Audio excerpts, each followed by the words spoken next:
That's tomorrow. And that is it for us today. Okay, I don't know. Whatever it is, it's not right on the teleprompter. I don't know what that is. I've never seen that. No, there is. We are going to do Sting, yeah. Okay, but yeah, I can't read it. There's no words on it. Okay. Ready? Sure. There's no words there. To play us out. What does that mean? To play us out. Sting is going to do. It's a video. Sting video. Okay. What is for credits? I don't know what that means. To play us out. What does that mean? To end the show? Yeah. Yeah. All right, go. In 5, 4, 3. That's tomorrow, and that is it. Okay. In 5, 4, 3.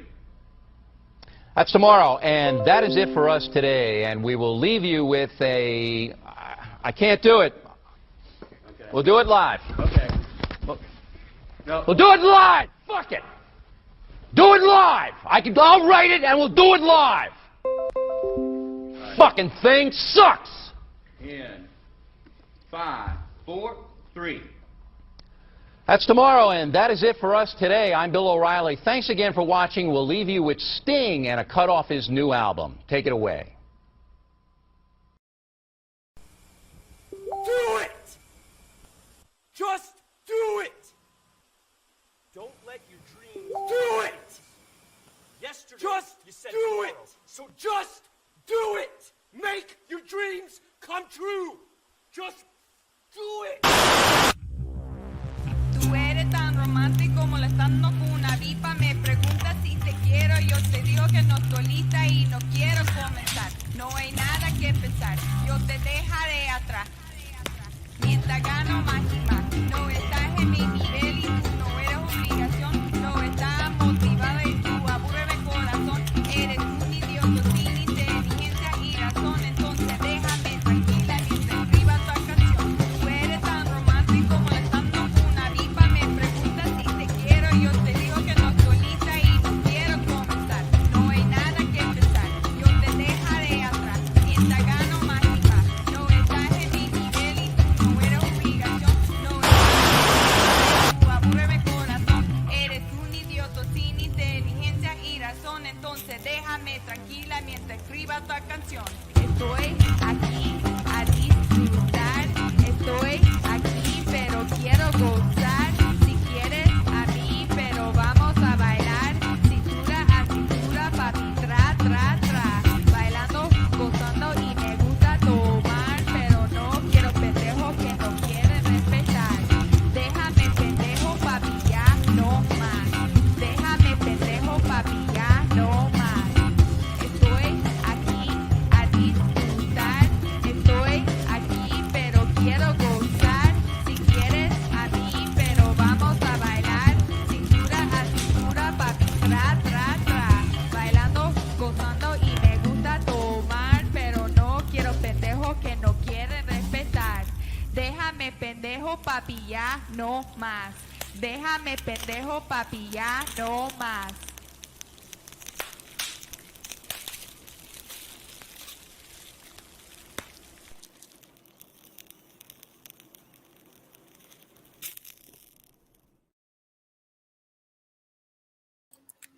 Just kidding with the dogs cam. Hey, what is up, mi gente? It is your boy Lou Martinez, aka Big Chief Burrito, live with you twice in one day on a Thursday. Yeah. Mi gente show live and direct from the 2 a.m. Burrito Chula Vista mixed area studios. What's up, Sofia Carrillo? Nothing much. Second stream. How you feeling, baby?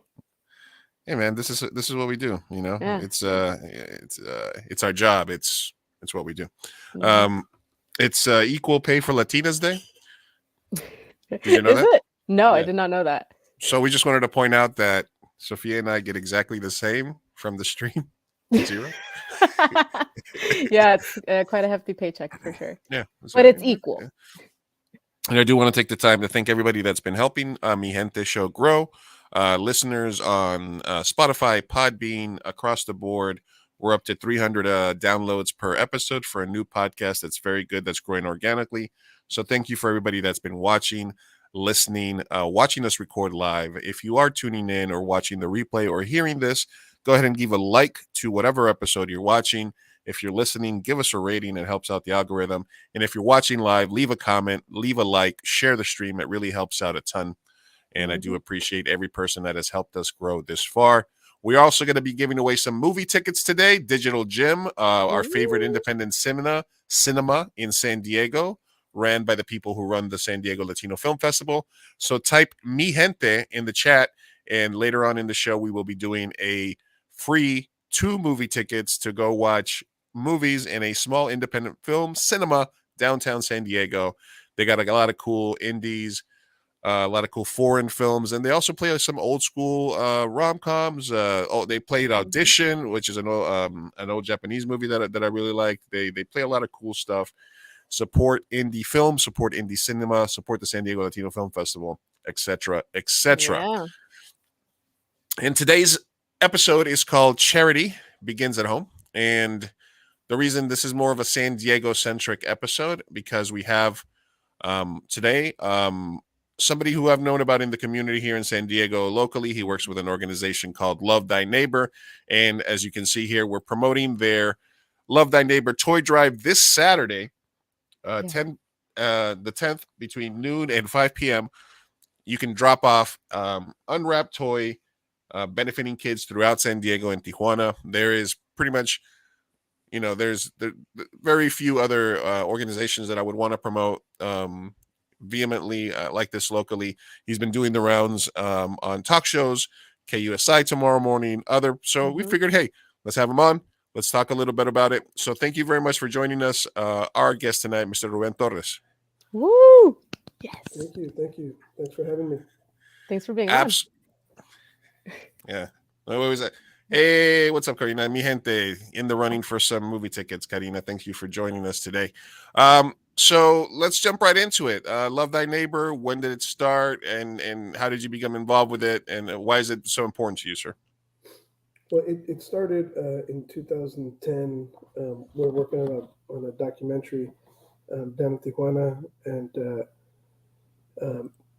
it was a pastor friend of mine, Jason Page, and my little brother Charlie, and we're down there filming a documentary. It was based on human trafficking, and we were, dealing with some people who some people may look at like maybe they're bad guys or they'd be counted out, and so we're going to go down there the next week to shoot some more stuff, and we happen to ask one of the guys, hey, what do you want us to bring you next time we come down? And the guy asked for a basketball. And, I kind of chuckled a little bit because he's about as tall as me, and I know he wasn't playing ball, so I was like, what do you want? What do you want a basketball for? He was like, no, it's not for me. It's for the kids in the neighborhood. There's a basketball court, but, kids don't ever get to play. So, I figured if I can just do this one good thing and help the kids in the neighborhood. And, it really resonated with me. And so, me and my brother Charlie were like, you know what, give us a couple of weeks and we'll come back with a bunch of stuff. We'll bring you toys and clothes and food and a bunch of stuff. And we had a big event over at the time it was Nitty's Tattoo Shop in Chula Vista. And we just posted up right there and just asked everybody, on social media to just bring a toy, And so people were just bringing, new stuff, old stuff, clothes, all kinds of stuff. And that was the birth of, we called it Love Thy Neighbor because it was our neighbors to the south, but it's also scripture and it's the words of Jesus. And we're like, this is cool. Let's just call it Love Thy Neighbor. And 13 years later, we're still doing it. We still take stuff down to Tijuana, different neighborhoods. We go down as far as Primo Tapia. And, we have 3 or 4 different neighborhoods where we'll be giving out toys this year. And we have people down in TJ that are set already with their own little spots on where they're going to do it. And then we also give to the San Isidro School District where every 1 in 3 kids in that school district is homeless. Not necessarily that they're living on the street, but, they're living in someone's garage or in their car, in hotels.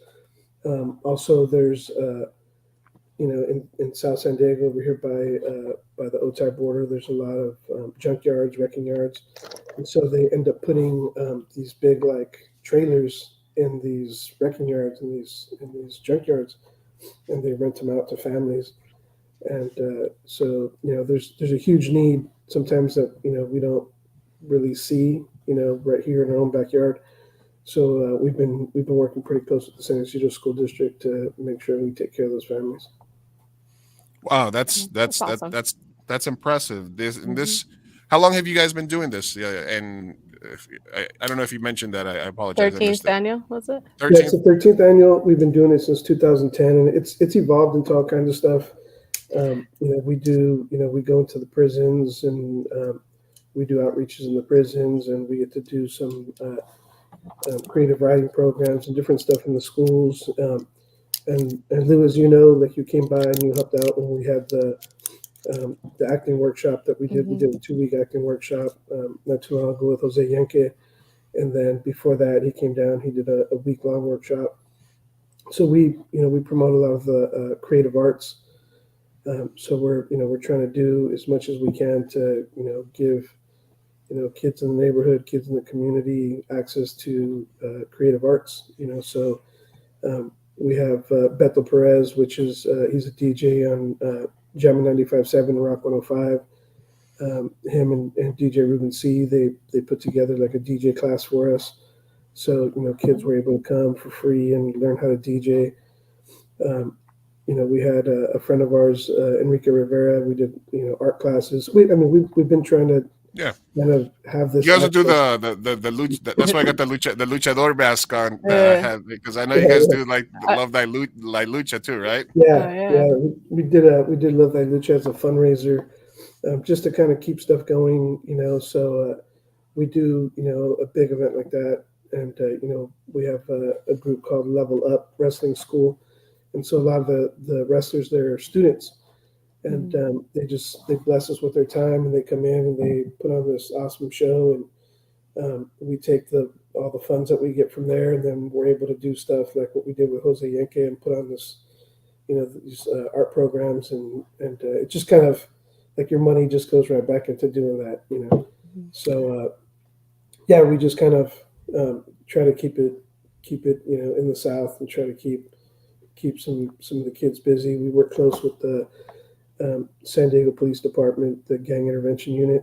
Mm-hmm. So some of the kids that you were talking to, Lou, when you were there, were part of their program with the Gang Intervention Unit. So it's kids that could have gotten in trouble, did get in trouble, and instead of going to juvenile hall, they had them come here and learn how to act. But it was more like therapy. Yeah. But Yeah, that was honestly over the last couple of years, and that was kind of at the start of the pandemic, and that was really one of the most fulfilling experiences that I've been able to do as a creative, to try to give something back or try to share something. And I find it curious that you said you started off doing a documentary, so you have a background in film, obviously, or that was kind of what you were into then. Yeah. Did you once you started this, did you sort of put the film to the side, or do you still dabble in that, or? I still dabble here and there. My background's in the entertainment industry, so I was more like in the music side of things. So like you see like Papa Roach and POD and there you go, the POD stuff.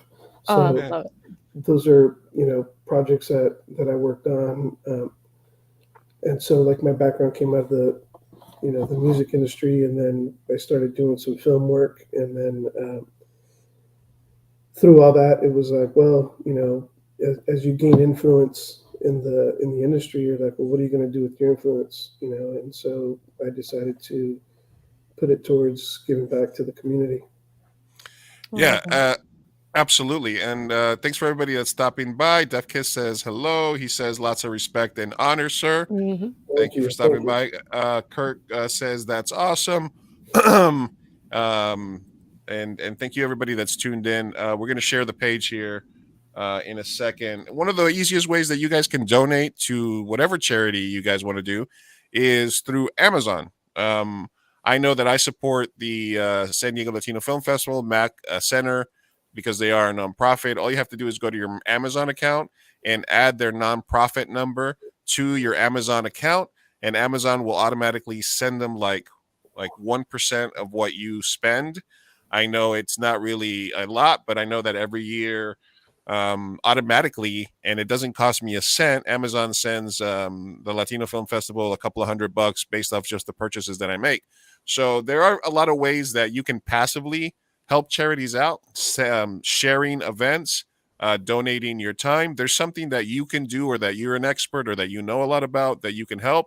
Reach out to organizations, legitimate ones. Look around your house, stuff that you can find that you don't use. Your kids outgrow toys. There's tons of ways that you can do this. So it is my pleasure to try to help this organization here locally expand and hopefully promote this event that's happening. And we can go to love thy neighbor movement.com, and you can find out all the information about their events. Donate now button right there, and boom. Oh, there you go. Yeah. See, there you go. quick and Boom. easy. And, Easy and peasy. you hit it kind of right on the head right there with the, like what you did is you donated to Love Thy Neighbor, but you donated your time and your talent. And we always tell people, time, talent, and treasure. Like, time is a big thing. If you can come and volunteer and help out with some of the stuff, your talent, if you can come in and some people want to sing and perform, or do something to give back. And some people say, I don't got time and I don't got talent, but I got a checkbook and I'll cut you a check. Yeah, there you go. So some of the artists that we work with, like Jose Yankee, and we work with like Big Mountain and the guys from POD and Rey Mysterio and Frankie J and all these guys, like they give back by their time and their talent, and we don't ever ask them to cut us a check. We just say, just come and support what we do, And so Frankie J, he's been with us a few times, and we've gone to the schools together to give out, bicycles and movie tickets and all kinds of stuff together. And he's performed at our events before, and autograph signings and all that stuff. And he just really supports what we do. Same thing with all the guys from POD and Rey Mysterio. Ray's been with us, for a while, and we did a big bicycle giveaway in San Isidro where all the third graders at Smythe Elementary got bikes. We had them do a creative writing program where they did an essay on how they would help their community, how they would help senior citizens, and how they would help the homeless in their community. And so they thought that first, second, and third place were going to get bicycles, but all of them ended up getting bicycles. So Nice. That's cool. awesome. It's kind of unforgettable, because when you got someone like Rey Mysterio giving you a bike, like you're never going to forget that. Yeah, No, that's pretty cool. How did you get in touch with like the local talent of Rey Mysterio and Frankie J? Well, with Rey Mysterio and POD, we all went to school together. I grew up with the guys from POD, and then with Rey Mysterio, we all went to Montgomery Middle, Montgomery High together. And Frankie J, he's a local talent. He's been a friend of ours for a while. And we try to use all the local guys that are, that are from the neighborhood that want to come back and give back. And so, same thing with the guys like from Big Mountain. They join us. They go down to TJ with us, and they actually did a music video that featured us. It's called Young Dread, and so they featured us in the music video. They wanted to feature like the stuff that we do in TJ. So it has us like giving out food and giving stuff to the kids and stuff. And that was like a lot of respect, And so we try to work with all the local talent that wants to give back. So whenever anyone is from San Diego, we try to use that and promote that and have them give back. That's awesome. Devka's coming in with the POD lyrics. Okay. Representing the Southtown. Hell yeah. So right now I'm still in the Southtown. yeah, absolutely. Yeah, we're all right here in the South Bay, so feels a little bit further south. She's from right there. What part of Chula Vista, Ruben, do you? I'm in South San Diego. I'm South by Montgomery High and Montgomery Middle. Oh, okay. Yeah, South San Diego. Okay. The South Look at all Town. of us being locals. I love this. Hey, side note, put in a good word with Ray. We'd love to have him on the Gente show at some point, man. Yeah. Wink, wink, nudge, nudge. No, look, and when Jose Yankee calls and says, "Hey, can you come help me out with some kids?" I'm like, "Yeah, absolutely. Say less. I'm there." But also because growing up, I grew up poor as hell in New York City in Queens. Roaches, rats in my house, like like a block away from the subway. So, and I always wanted to be a filmmaker. I always wanted to be an entertainer or a radio host, something. But, and this was growing up a long time ago, I felt that it was weird to say it out loud because I felt like my peers around me would make fun of me if if 1990s I say, oh well, I want to, what are you gonna do? It's like, are you gonna drive a cab like your dad? Are you gonna be a musician? No, I'm gonna be a director. I felt like I would get bullied or teased or made fun Yeah, of for it's something out like of that. reach. Yeah. Yeah. It feels so out of reach. So being able to sit in front of a bunch of kids, predominantly brown, black, Hispanic, kids with issues, with family problems, homeless, whatever. Like you see and, yourself in those kids. yeah, and seeing yourself in those kids, and just basically, and you don't even have to do much, but let them see you. Let them see that there is a possibility for you, even if you're not super successful like that. Well, what movie did you make that I've seen? Well, not really, but I'm out here working and I'm doing what I love, and you should be able to do that as well. Mhm. So anything related to that moving Yeah, forward, I hope. It's all about giving the kids hope, and I think that's the main reason that we use the local talent, because bring in a multi-platinum recording artist to an elementary school or middle school, high school, and saying, look, we're from this neighborhood too, and we made it and we sold millions of records, you can too. Bringing Rey Mysterio and saying, yeah, I'm from this neighborhood and I went to these schools right here. If I made it to WWE, you can too. I mean, we have, like several times we've used Joseph Lucero from the Mayans, and he comes in really really heavy, because he's experienced the gang life and the prison life, and so he gives it to you even heavier. But he lets you know, like, hey, I did this, you can too. But there, you can change. You don't have to stay involved in the gang life. You don't have to stay involved in the prison life. And so he brings a different aspect to stuff as well. So it's not just about acting for him. With him, he has his own movement called Change is Possible, and that's what it's about. It's about bringing hope to some of the kids that you get to sit in front of, and that's why we bring in the kids, the people that we do, those people of influence. When I was growing up, I didn't have a celebrity come to my school. I had the fire department or the police department come in, and and they would tell us, you could do this, you could do that, but we never had anybody come in and say, like, you can make it. I made it, you can make it. Yeah, this is a video down in Primo Tapia. We're going there for a few years, and you see literally like hundreds of kids, and this is all the way up at the top of the hill where there's like no more houses after that. This is the top. So like some of these kids, they don't make it down to the bottom of the hill much. There's only one school that's there. So we went there and we give out like bicycles and food and clothes and all kinds of stuff. And this is in Primo Tapia, which is probably, I want to say maybe 10 minutes south of Rosarito. Yeah. And wow, that is a huge line. Yeah.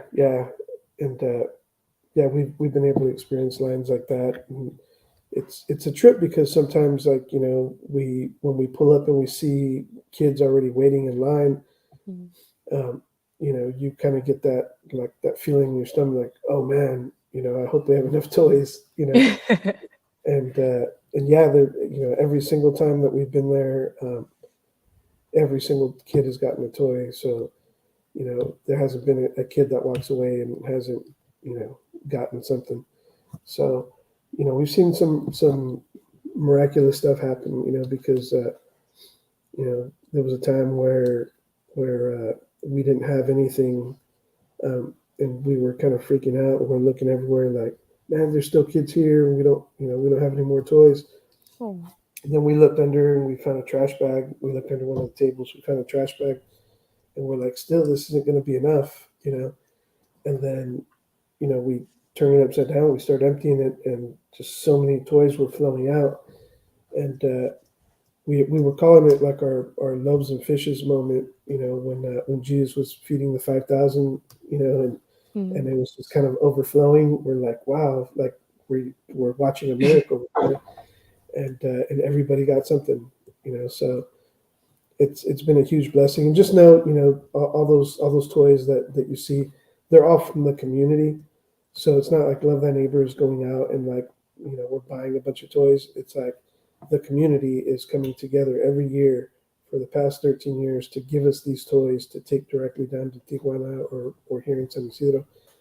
And so these are all toys that are coming from all of you, And there you'll see Ricardo Oviedo and Araceli in the back, and they've been just soldiers for Love Thy Neighbor, and they kind of run Love Thy Neighbor now, So all the stuff that you see happening in TJ is because of Araceli and Ricardo, and then we have everything is based on just having a good team, and we have Sada and Tracy. We just have an awesome team that just is always there no matter what, to like any crazy idea that I come up with, and they're like, you're crazy, but all right, let's do it, But we've been able to do some really cool stuff at the drop of a dime, and we're like, what are we doing? From one week to another, we're, we get opportunities, and we're like, well, we can't pass up this opportunity. And, Lou, like when you said, when Jose Yenke gives you a call and says, let's do this, you just do it. Mm-hmm. So it is kind of like that sometimes with us. Like if we get a call from someone like Rey Mysterio or someone, we're just like, all right, well, he called me, he wants to go give up movie tickets at the school in Logan. It's, it's a domino effect because, Jose Yenke calls me and I say less, I'm there. And then I have to call up the 2 a.m. burrito crew. And I'm like, hey, I'm doing a thing for Jose Yenke for these kids. I want to just show them what it's like to film a movie scene, just something different. And then like right away, I had like 5 or 6 volunteers from my crew. Mm-hmm. They were like, yeah, I'm there. Dante Oscar was there. And he was like, yeah, man, I used to be homeless. I'm there. Laura Jean, my sister, was there. And she also works with a lot of community organizations in San Diego and San Isidro. So yeah, there's always something that you can do. There's always something that you can give up, like you said, of your time, of your expertise, of the resources that you have, of stuff that you have laying around the house. And if all else fails, cash is king, because have you ever felt that there was something that you wanted to get off the ground that you felt was too ambitious, or do you ever, or have you always, like when you have an idea, like you said, do you always kind of be like, fuck it, let's go for it. Let's try to make it happen. I think that there's been several ideas. This last August, I really wanted to do this big community cleanup thing, and we called it Love Thy Neighborhood.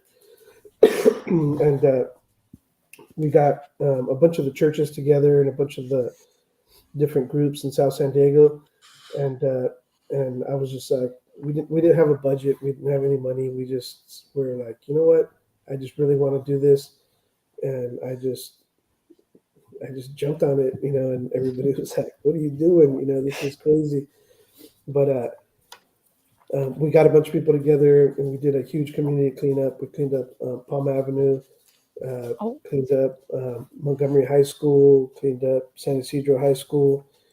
We did a bunch of murals all around from National City down in Sherman Heights, and a couple here on Palm Avenue. And cleaned up over by the trolley station, over by the Iris trolley station across the street. And we partnered with San Diego PD. And then we got Victory Outreach and The Rock and a bunch of different churches together, which hardly ever happens, like everybody's kind of off on their own, doing their own thing. But I think it was a one-of-a-kind event where, these churches all came together. We had a bunch of groups that came together, business people that came together, and everybody just went out with the same mindset of we're going to clean up our own community, our own backyard, and and it was a big deal. It was all the way from National City down to the border. We had people down. We had the San Isidro Chamber. We had Victory Outreach San Isidro, and they were all cleaning up San Isidro Boulevard. So it was just cool to see something like that all happen. And then we had a big block party after over at the park over at Montgomery Waller Park, across the street from Montgomery High School. And we had Mellow Man Ace came out, performed. It was just a cool event just to see, everybody come together for a cause like that. And sometimes I get over ambitious and just like, I want to do this. And then honestly, I didn't have the funding to even do that event until the week before. What? Yeah. Whoa. There was a lady who came to see me, and I had a meeting with her, and her name's Monica, and she came and she sat with me and said, tell me about this event. What are you doing? And how much money do you need? And I told her what I needed, and she just pulled it out of her purse. Damn. That's amazing. What would you have done if that didn't happen? Still go through with it, right? Yeah, it's still gonna do it. Yeah. I think we've had some awesome supporters and some awesome sponsors, people coming through to help out, and I think I just would have pressured them to kind of help us out, but I just wanted to move forward with it. I think eventually, on a grand scale of things, I think I would love to have maybe a thrift store for Love Thy Neighbor, kind of to continue to help give jobs back to the community. And the big picture of it, the grand scheme of it all, I would like to do. I don't know if you guys are familiar with Homeboy Industries up in LA, but I would like to be like a San Diego version of that, but also include some of the youth, because I think that's a missing element in what they do. And so, I think I'd eventually like to go in that direction and help some of the guys that went down the wrong path and kind of help them to steer them back where they're supposed to be, and then, and then trying to work with the youth to where they don't go in that path, So get them before they go in that path, and then get them as they come out of prison, as well. Something that came up right now when you were talking about charities, because sometimes because there's a lot of groups like yours that are doing really great work in the community. They're local, hands-on, but then when something happens, there's always like the GoFundMe scams. There's also like organizations where they're like, hey, well, did you know that Red Cross or this or Goodwill, they're only giving a certain percentage of their profits to actual charity, and the rest is just kind of overhead and stuff like that.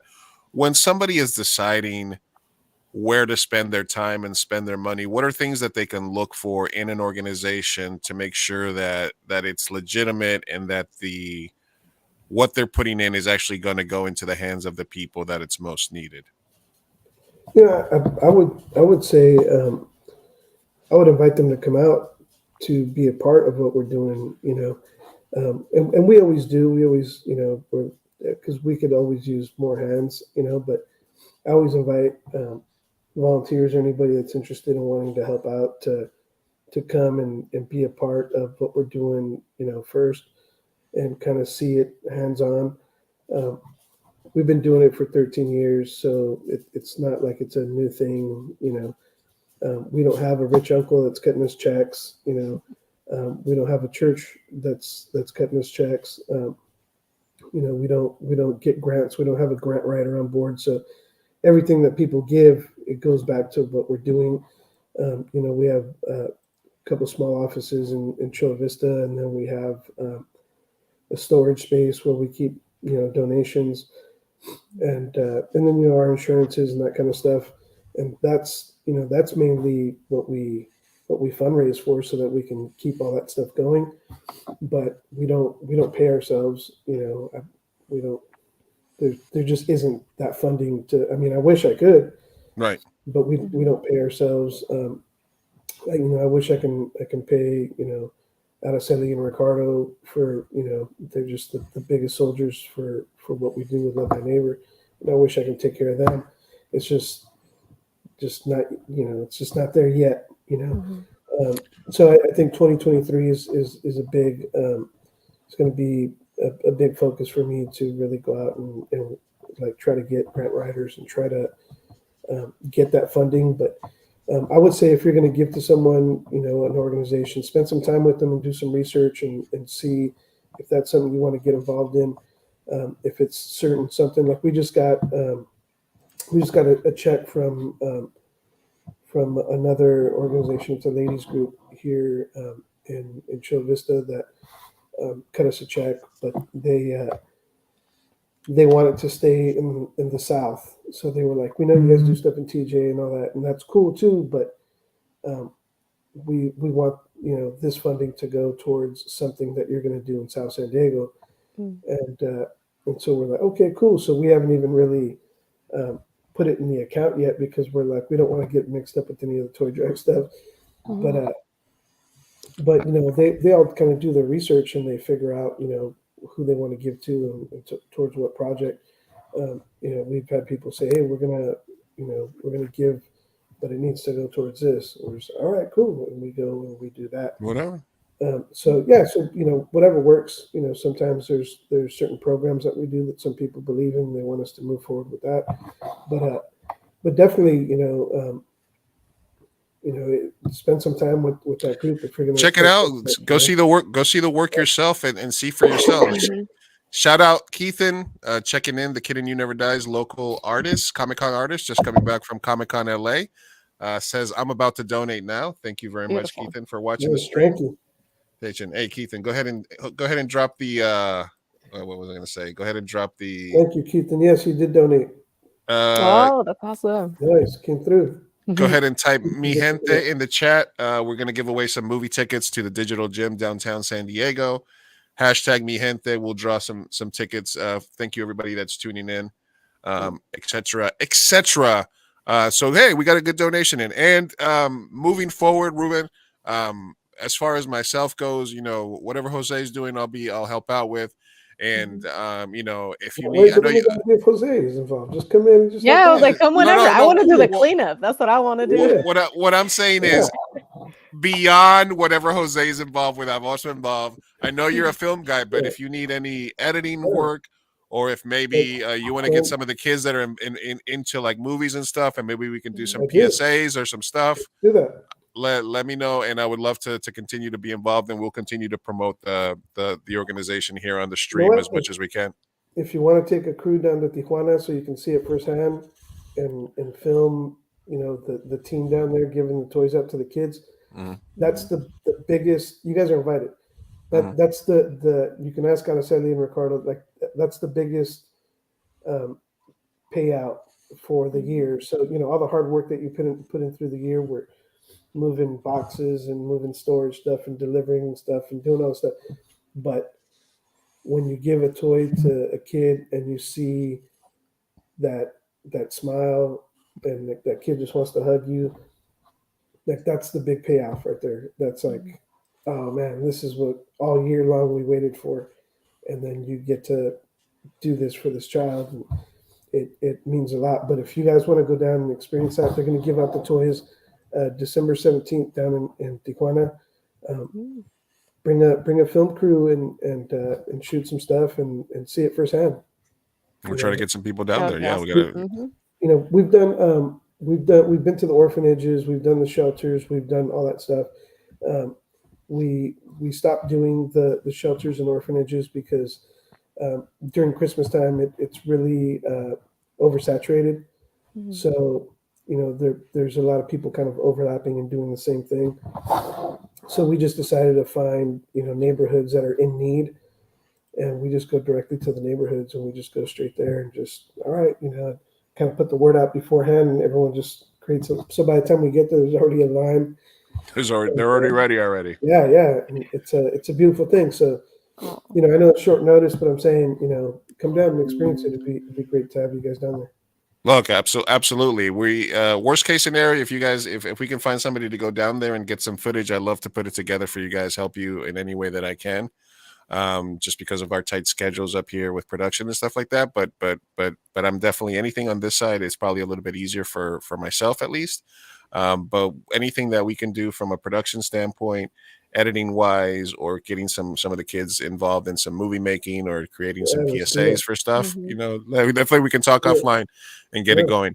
Word went on vacation for a couple of weeks, so she's not trying to go down to TJ. She's like, I'm gonna go vacation. I am going on vacation for a couple weeks. I didn't want to say it because I'm like, dang, I really want to go, but the 17th I won't be here. Yeah, no. But when is the toy drive? The toy drive is December 10th. The 10th. The 10th. Yeah, at the YMCA this year. We're partnering with the YMCA, Border View YMCA. And how do you 3601 Air Raid Drive, December 10th, 12 to 5 p.m. You can bring an unwrapped toy benefiting kids through San Diego and Tijuana. You can meet Frankie J. Frankie J. Austin Carlisle from the rock band of Mice and Men. He was the singer, and so they'll both be there signing autographs and hanging out with the folks. And we have Mariachi Mi San Diego will be there, do a little mariachi thing. DJ Beto Perez from Rock 105 and Jammin' 95.7. He's going to be playing some music, and it'll be fun. It'll be just a cool little thing. You don't even have to get out of your car. You can just drive by and just throw the toy out the window and keep somebody will catch. Or if it's a football, right, or something like that. Yeah. I'm gonna throw in books. Yeah, if you're gonna do the drive-by, bring an aerodynamic toy, not like a puzzle that's gonna fall in the air. Well, we say one toy equals a smile on a kid's face. So I see myself in these kids in TJ. I was born in Tijuana. Frankie J was born in Tijuana. So when we talk about this stuff, it really means that to us because that's what it is. So we really experience that, Yeah. So I know what it's like to not have toys as a kid, and that's been our thing, So, that's why we want to invite everyone. Just come on down and just experience it, Yes, and that's the biggest thing is just asking people to just experience it, Come on down, see for yourself, keep up with the organization. This Saturday, 2 days, 12 p.m. YMCA, Border View YMCA, bring a toy, noon to 5 p.m. Local San Diego celebrities. There's going to be music. There's going to be toys. There's going to be community. Otherwise, catch Ruben at one of his upcoming events. Love the Lucha. All the other cleanup events. It is definitely a worthwhile organization here locally in San Diego. And hopefully we can get you guys more involved with this as well. Yeah, and as on the logos and stuff that you see down at the bottom, you see people like Tribal Seeds. Tribal Seeds is one of the biggest reggae bands to come out of San Diego, and they did an event for us. They're on the bottom of the flyer. But, I thought you meant they did an event for us where they did just kind of like a meet and greet over at one of the local breweries in Chula Vista at 3 Punks Ale. And so even them coming together 2 blocks away from there. So yeah. anything Third Avenue, I'm there. Okay, because I'm down the street from there. And so it's amazing to see we got breweries coming together. We got restaurants coming together, food trucks, Papa's Tacos. They're like, if you bring a new unwrapped toy, they give you a taco combo. Yeah, they're doing that at their food truck. I think out in El Cajon. I think Hannigan's House. They were donating money back to Love Thy Neighbor if you buy certain beers or whatever it was. Oh my gosh! So it's just people are just coming together. Like I said, it's not just like us. It's people that are coming together to do this, and so the team has really been busting their butts to get those toy donation boxes in all these different places, and you know, it's really the team. You know, I just been the face now. You know, I sit in front of the computer like this and do interviews. But behind the scenes, like the team is busting their butt and getting all this stuff done. Aslan Car Club put together a car show for us a couple weeks ago at Hannigan's house, and they collected a bunch of toys. And there's just a bunch of different organizations that are doing this, you know. And so it's just amazing to see, you know, all these groups come together to give to Love Thy Neighbor. Again, I think it's also because of the reputation that we've had, because you know that you give to us and those toys go directly back to those kids. It's not like we give to someone else and then give to someone else and they get to, it's like you get to be part of the action and just you know, just do it. So Shelly says it's tatas, tacos, and tortas en El Cajon. yeah, there it is. So it's a taco truck, and they're going to be there. They're going to be there at the YMCA this Saturday. So hopefully you guys can come out and make it. Lou, I hope. I know you got a busy schedule too, but if you can come through. No, look. I wanted to make sure that at least we were promoting it for the next couple of days, so we'll be sharing it, sharing the video, sharing it to try to get as many people out there. I want to get out there this Saturday. I do have some stuff that I want to drop off, so I will be trying to do that. But like I said, even if right now we heard about this and we wanted to make sure we promote it. This is a year. This is your life year round. You know, this is your life around. Hey, Def Kid says he also donated for the work, Ruben. Thanks, Def Kid, for tuning in. Def Kid, appreciate that. It's our work year round, but like someone like you know, Chelly, she had posted the tatas on there, but it's mostly like the team working year round doing it, because see, it doesn't end with just, oh, we're gonna go deliver toys here in December. But it's like, okay, we have Dia de los Reyes in January, and then in April it's Dia de los Niños, and we're giving stuff, you know, all the time. Whereas my mom would say it's Dia de los Niños every day. Yeah, for real. at least for people that gotta say in Ricardo, it's for them it's every day, you know, because they carry, every time they go to TJ, they carry like a box or a bag with a bunch of toys and sometimes socks and food and stuff, and they're just giving stuff to people wherever they see them, wherever they see a need. But you know, now you know, we've kind of been in the habit of doing stuff, you know, every year for the Dia de los Niños, and you know, as I said, it goes down. They'll find a school, so it'll be like a low income school, and they'll go down there, and we'll just post up and start giving out, you know, stuff at the schools. And we had. As a matter of fact, Jose Yenka came out with this one year, and we had Kino from Big Mountain. He came out and he performed. He did that song, that "Baby I Love Your Way." Nice. Yeah. So you know, he's famous for that song, and so he comes and he sings it and performs it, and you know, it's cool to see people just come together to help out, you know, and be a part of the big picture of it. It's amazing. I feel like Love Thy Neighbor is so well-rounded. Like you guys really do a lot of stuff. I was seeing online that you even did an anti-bullying campaign. So I was just kind of wondering, how do you narrow it down? Because there's so many causes, right? You know, we I think we blatantly overkill. You know, I was gonna say you do a lot, too much. Yeah, they go for it. They try to do everything. Everything. Yeah, and that's to a fault. You know, we're trying to trim some of the fat and not do as much stuff.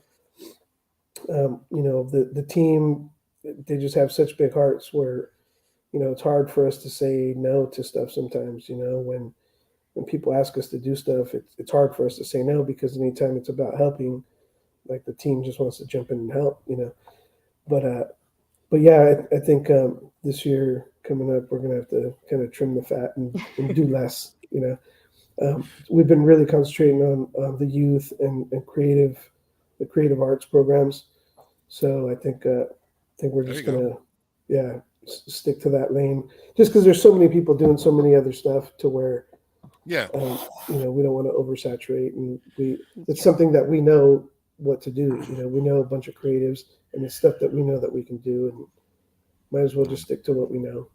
All right, let's check in on dog cam real quick. Just a little palate cleanser. Little palate cleanser. What we got right here? We got Nice. Oso shaking himself. All right, there you go. Okay, that's Sounds been about right. dog cam. People love Nice. dog cam. People have demanded dog cam. All right, so there you are. This is what Nice. happens. This is what's happening behind me. I have 3 dogs on the bed just hanging out. Look, okay, let's get a couple more comments here. Mello says, "Saludos, Mello. Ruben. Thank you for all the amazing work for you do in the community." Thank you, thank you, Thank you, Mel. Melody. Chelly says, we had a backpack giveaway in Tijuana not long ago and handed out to more than 400 kids with the help of the Wow. community. Yes. Look, what I was going to say is that, like, sure, I forgot I lost my train of thought here for a second. No, It'll but come what around.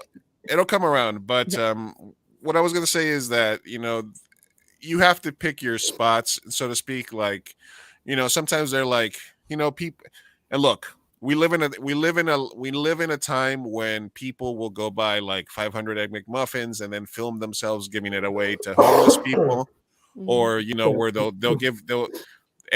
but it's not about what they're giving, it's about showing themselves being a nice person, I think. And you hear these stories about somebody will give something to a homeless person and they're like, do you mind if I eat before you take a picture of me or something like that? So and I think that even though people are going to accept that charity, it's much more real to me when it's your time, when it's your energy, when it's something that you're putting out into the universe rather than you being a privileged person. I mean, go ahead. If you're privileged, if you got the money, if you got the ends, if you got the disposable income, write the check.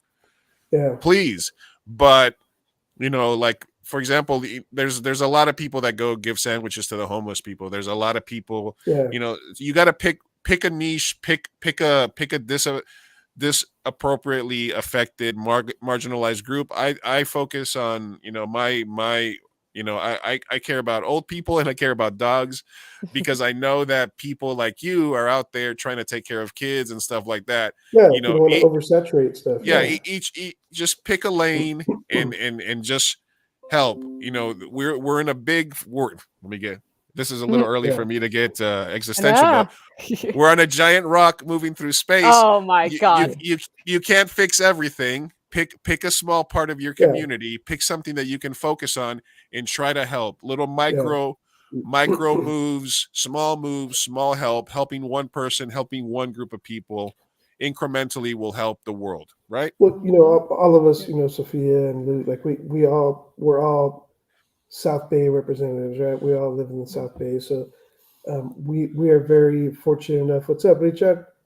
We're very fortunate enough to live in a community where we're kind of international. Like I was born in Tijuana and we go to TJ a lot, so not a lot of people in the country can say that we live here, we live it. In the world, so, really. Yeah. So people like us, we get to do that. That's part of it's a privilege, and so we get to be on both sides of the border, and to me, like what you're saying, like stick in your lane. That's our lane. Is like I was born in Tijuana and grew up here, and like that's my lane is the people that I can relate to, my community, these people here, in San Isidro and South San Diego, Chula Vista, National City, like that's our lane, and those are the people that we try to help. So there's a lot of groups doing stuff in North County and different areas, in City Heights and all this stuff. And I salute you, like do your thing. But we try to stay to in the South Bay because it's who we are, it's who we know, it's our community, it's our backyard. And if we try to help there. And if there was if there was a city in Colombia that was like Tijuana, it's Medellin, where I'm from. So, I feel a kinship to the South, to San. Maybe that's why I'm so comfortable here in San Diego, in the South Bay. And Lou, you have a point too when you were talking about people doing it, like for the Instagram or for the picture or for the video. There is a lot of that, and to a point we do it, and at the same time we try not to do it. There's a lot of stuff that we don't film or we don't get on camera.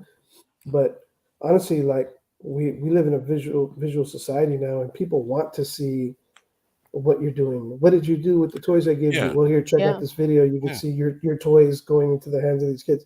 You know, what did you do with the bikes we donated? Well, here you go. You get to see it. You know, and it There you sucks go. that it has to be like that sometimes, but there's a lot of stuff that goes on behind the scenes that you don't see. You know, they're just in the everyday life of the stuff that Ricardo and Araceli do in TJ. It's like on an everyday basis, they're blessing someone, and they're giving, whether it's socks or whether like they're connecting with people, and they're giving and they're loving on these people. So it's not just about, you know, hey, here's a toy. You know, it's about actually getting to know some of these people and kind of loving on them where they're at. So it's a little different, but there's a lot of stuff that we don't record or doesn't, you know, go on Instagram, and stuff that we don't talk about, that we just You gotta put stuff people. out there to hold yourself You have to. accountable and to Yeah, show you people. have to. But Yeah. there is a line between that and just doing it for the cloud and doing it Yeah. for the Exactly. likes and stuff like that. All right, guys, we are live here with Ruben Torres, Love Thy Neighbor. Go to Love Thy Neighbor movement.com to the donate now button. This Saturday, September 10th at noon, YMCA, Borderview YMCA San Diego, from 10 to 2. There's going to be 10 to 5.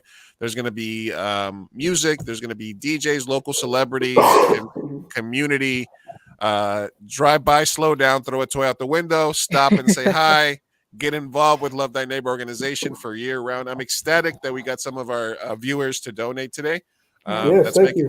That's making me very happy. So, Ruben, thank you very much for joining us today. Like I you. said, feel free to hit me up. We'll figure out some way that me and my team can take some of the kids that you guys work here locally, you know, get them working on something, man, for some PSAs for the organization, Yeah. or just having some fun, making movies, making videos, whatever we can bring to that. I am happy to help. Let's get creative. Let's do some stuff.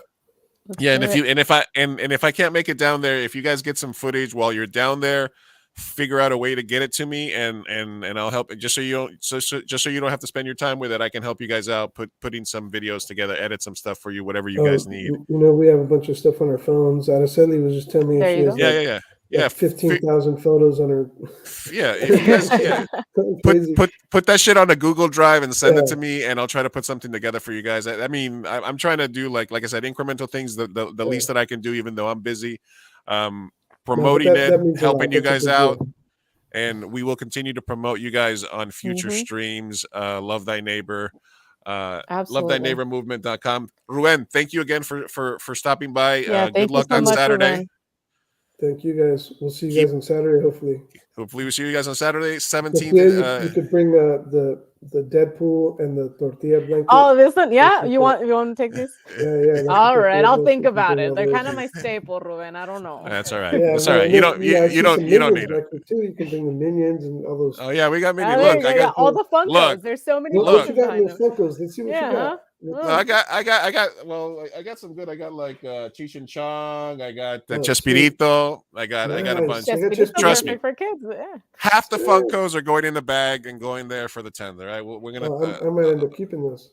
I know, right? It has to go through the Ruben filter first. Yeah. Exactly. All right, guys. Ruben, thank you for stopping by, man. Yeah. Appreciate Thank it. you, Thank you guys. for everything you Best do of for luck. the community. We Right on. all Thank appreciate you. it. All right, guys, and thank you for everybody that's donated so far to the. It's Yes. good. Let's keep donating, and we'll talk to you soon, Ruben. Sounds good. Appreciate you guys. Thank you. Later. Thank you. God bless. Oh. All right. Love Thy Neighbor. Yes. Love them. God, they're amazing. Everything they do, I was just like dumbfounded. Def Kiss 83. Thank you very much for stopping by. Thank you very much for the donation. Yeah. Keithan, Keithan thank as you very well. much for stopping by. Thank you very much for the donation. Araceli, thank you very much for stopping by. Thank you for all the work you do. Hopefully I'll get to work with you guys moving forward. Thank you for stopping by. Yeah. I like how Keithan said it's the end result that matters, in my opinion. I agree. I also think that it's like necessary to publicize it. uh because of what you brought up of like how do people know where our money is going and stuff like that. So Right. it's always good to like take pictures and publicize, but there is a line. So you made a pretty good point there. You know, as I often do. Yeah. Okay. All right. I'm taking that right back, sir. Jeez, I can't compliment you once without your head just growing the size As of the planet. one does. All right. Pendejo. Cállate, never mind. Dog, let's check in on Dog Dog Cam. cam, What's humble what's him. happening here? All right, let me see if we can get their All right. attention. Baxter, Also Shy Girl. talking. Also, see, they're there. They're like, hey, You what's going always on? get his hopes up. You always get him to get up, and then you do nothing. Look at it. Look at Baxter. He just picks his head up. He's Baxter. He picks his head Oh up my and then he God. just right back to bed. He's like, nothing's Yeah, happening. he's like, Nothing's I don't happening. care. I don't care. Yeah, Uh, he knows. He knows. He's known you for long enough. give Yeah, me no. Dog Cam. Honey's still in a cone, so that's kind of fun. I don't have a dog cam. No Dog Cam for you. All right, No. let's reset here. We did Keep 2 going. interviews today. Ooh, I know. I got a little Thank quiet you. on that second one, but I'm tired. Thank people. you. And then we're still giving away some movie tickets here. Type in Mi Gente in the chat, hashtag Mi Gente. We're testing out new giveaway tools. 2 free tickets to any showing at the Digital Gym San Diego, downtown San Diego. We'd love to give away some tickets to our friends. Hey, thanks for stopping by. Yeah. Connected with Dirty. Thank you guys. Hey, and if you guys are watching on YouTube, make sure you're subscribed to the 2 AM Burrito channel. Everybody that's There you go. watching on YouTube, that helps us out a ton, so we can Yeah. keep sharing your stuff. And again, etc. put hashtag Mi Gente to be on the giveaway because I think so far we've only gotten one person. Yeah, Correct? Karina's like nobody do it. So yeah, Karina's like nobody do it. I mean, hashtag Mi Gente. Just put it in the chat and you will be in the running for a giveaway. Yeah. Do it now. Thank you, Mello. Mello always wins. Yeah, she's gonna definitely win. All right. Any personal or other news as we move on here? Personal news. I am going on vacation for the next week, but it will be 2 Thursdays, so we will be missing 2 Thursdays. I know you will miss us. And I'm gonna miss doing this, honestly. 2 weeks. That's sad. All right. So we'll be back Cancun. back on the 29th after Christmas then, right? So we'll be doing the end of the year stream. We'll do 1 more year and then we'll pretty much be back on Thursday's schedule after that, right? Yeah.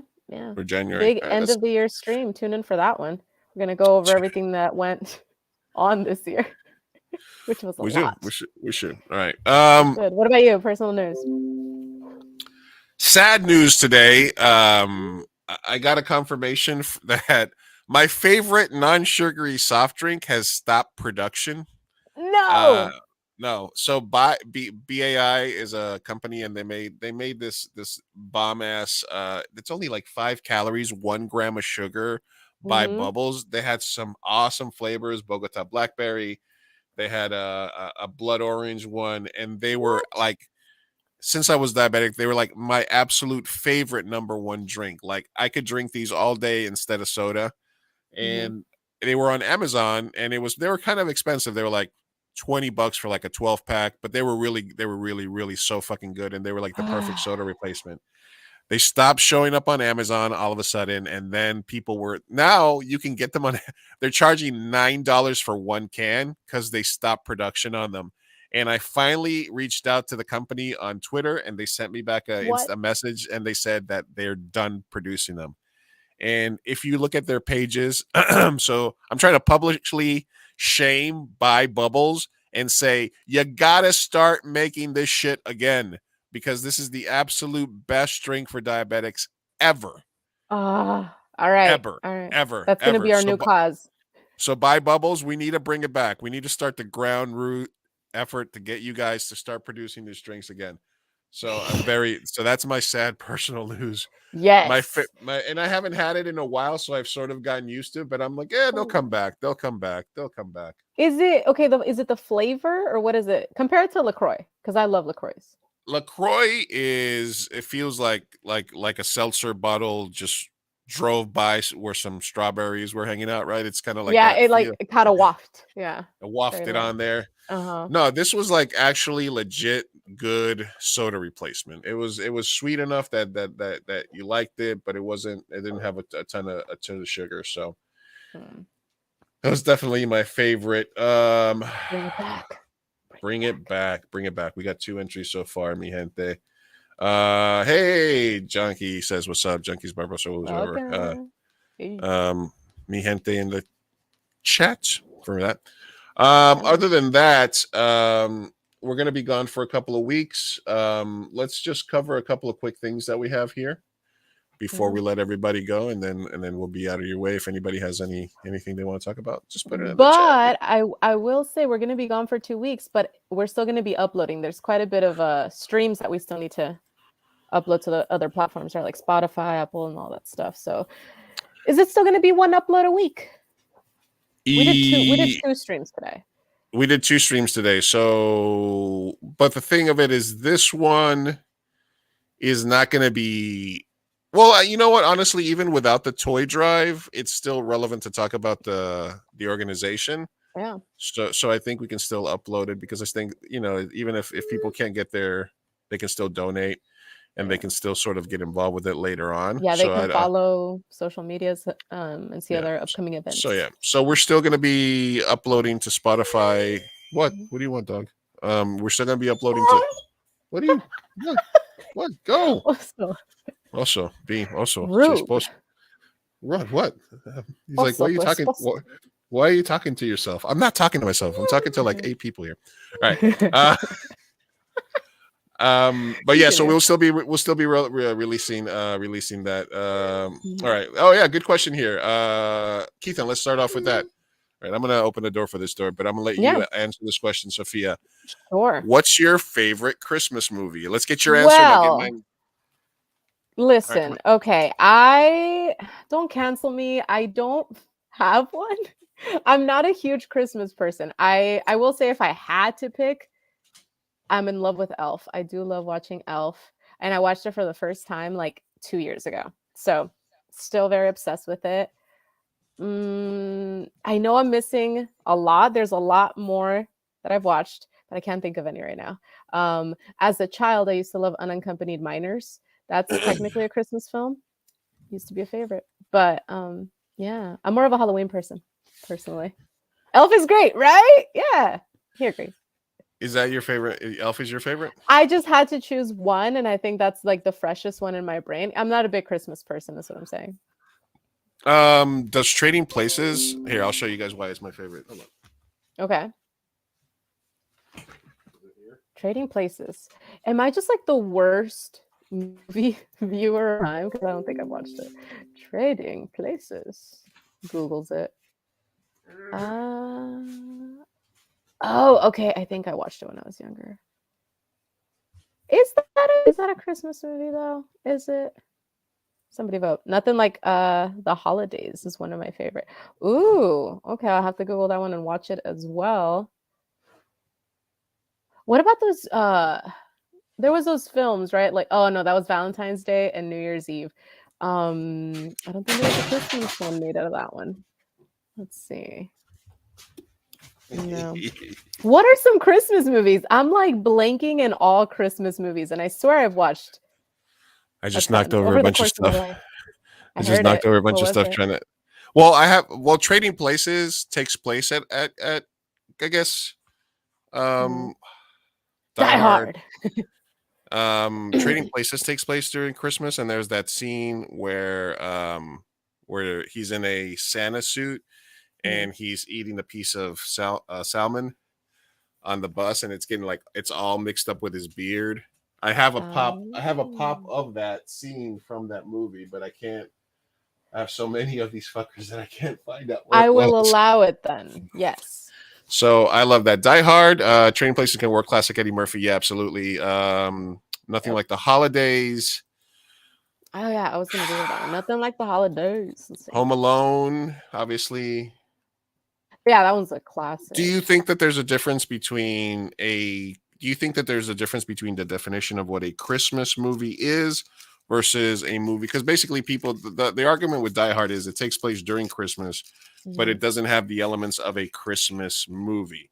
Like It's a Wonderful Life is the definition of a Christmas movie. You know, Scrooged is another favorite, The Grinch. Thank you for saying that in the chat. Yes. The Grinch, Yeah, I love the Grinch.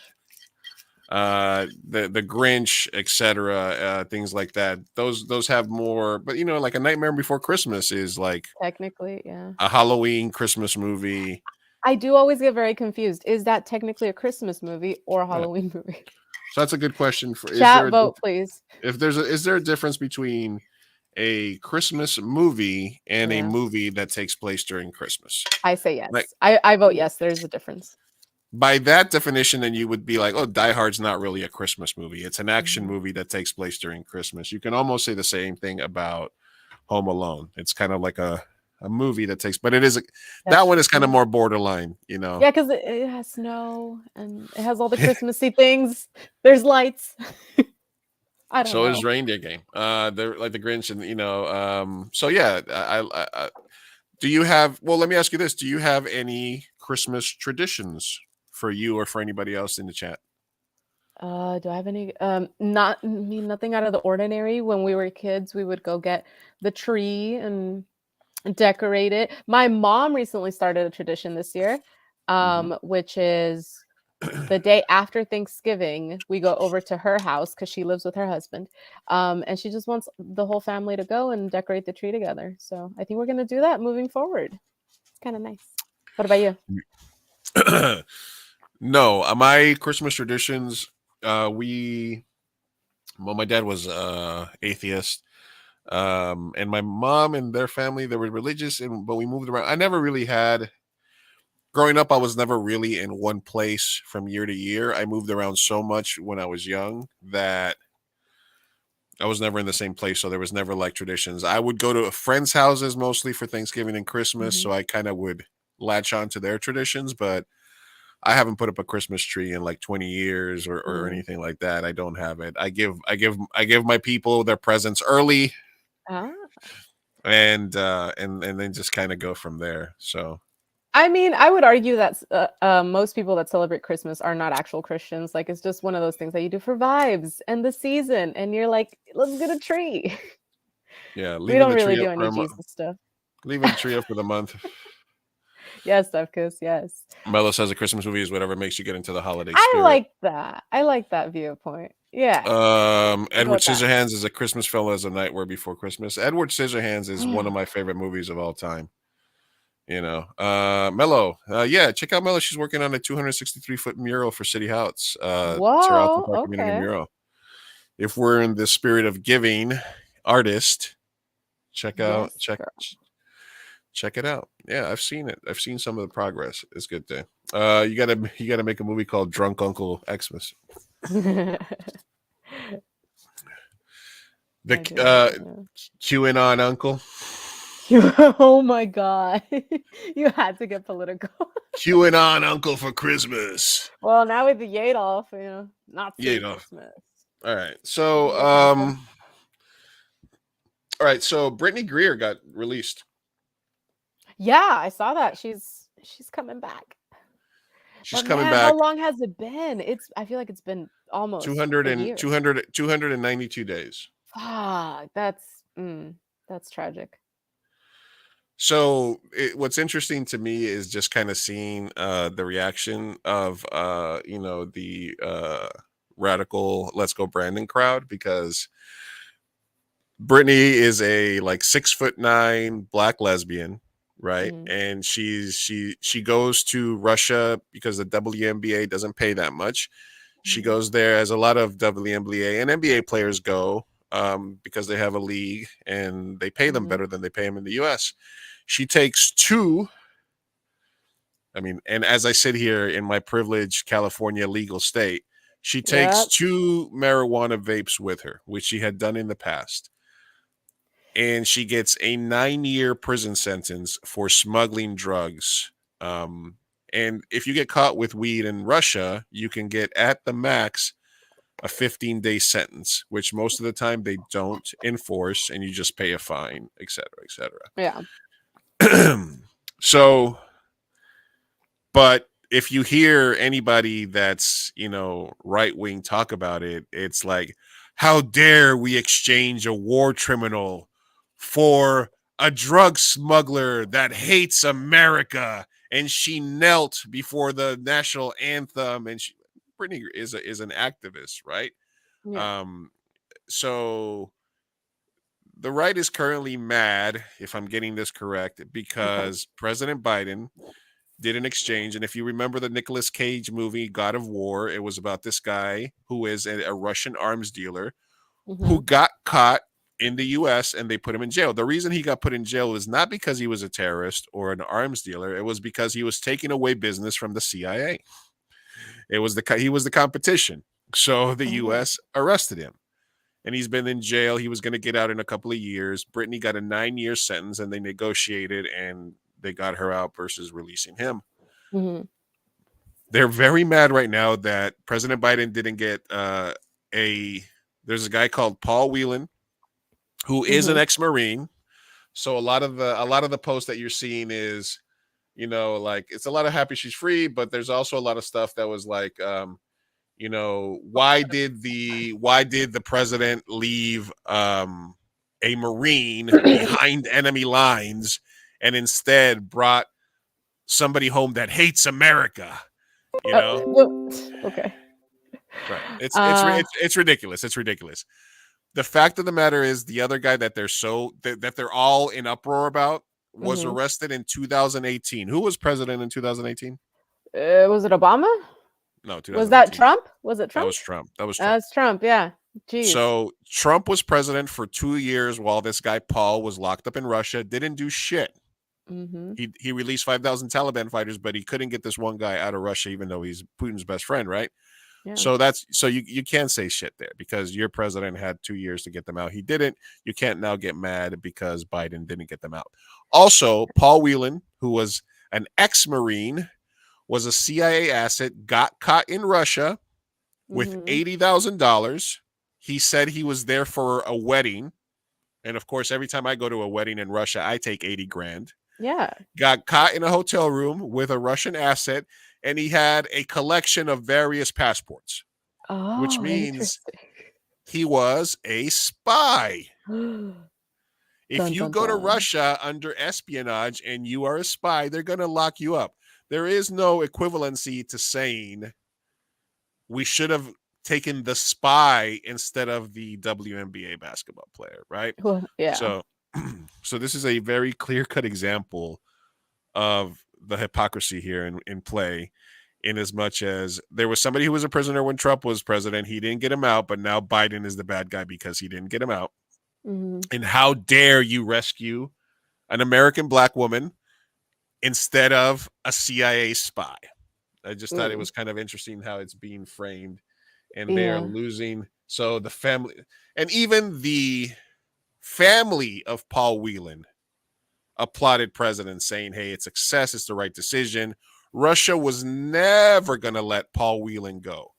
They wanted the victor out, the Russian prisoner we had, but they were never going to let Paul Whelan, somebody that they caught spying on Russia, in exchange for somebody that got caught with 2 grams of weed. Right? Yeah. So that's number one there. But thankfully she's been exchanged for this guy. And obviously, as look, let's see what this guy says. Released and brought home. It's absolutely flat out fucking disgusting. This is one of our own. How could you be upset about one of our own fucking coming home? I don't give a shit if she said she hates this country. Oh no, this is actually a reverse one. Okay, this guy's happy about it. But there's a bunch of people. There's a bunch of people happy. Her wife was at the White House. She's on a plane. She was home.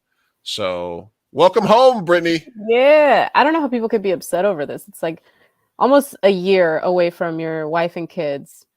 There's just nothing to be upset about. It's the whole whataboutism where Biden just can't do anything right. The right just loves to, they're losing elections.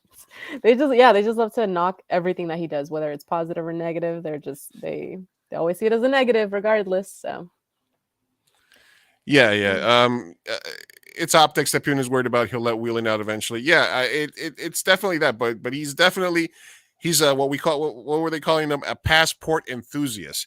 Listen, you You don't have 80 grand in cash in a hotel room in Russia with a bag full of passports unless you're doing unless you're doing some tradecraft. You know what I mean? You're doing some stuff over there. So yeah, so let's talk about that a little bit.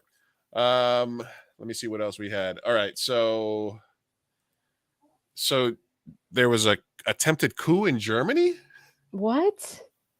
Jeez, I am not informed of world news. Tell me about it, Luis. Germany. There is the German police arrested 25 people that were trying to under arrest, including 22 suspected members of a terrorist organization. Their goal was to take over the German government and put their people in positions of power and just basically be like, we're in charge now. And this is obviously, far right German. They're trying to bring back Nazism and stuff like that. Prince Heinrich, a bunch of stuff. Their basic concept is that anything that happened in Germany after 1918 is invalid in terms of the Constitution. So they're trying to take it back to like pre-World War I stuff. Wow. Yeah. And here I thought the Nazis were only in the States. Wow. No, the Nazis are everywhere. Yeah. Unfortunately. Mm-hmm. Yes, and Peru as well. There was I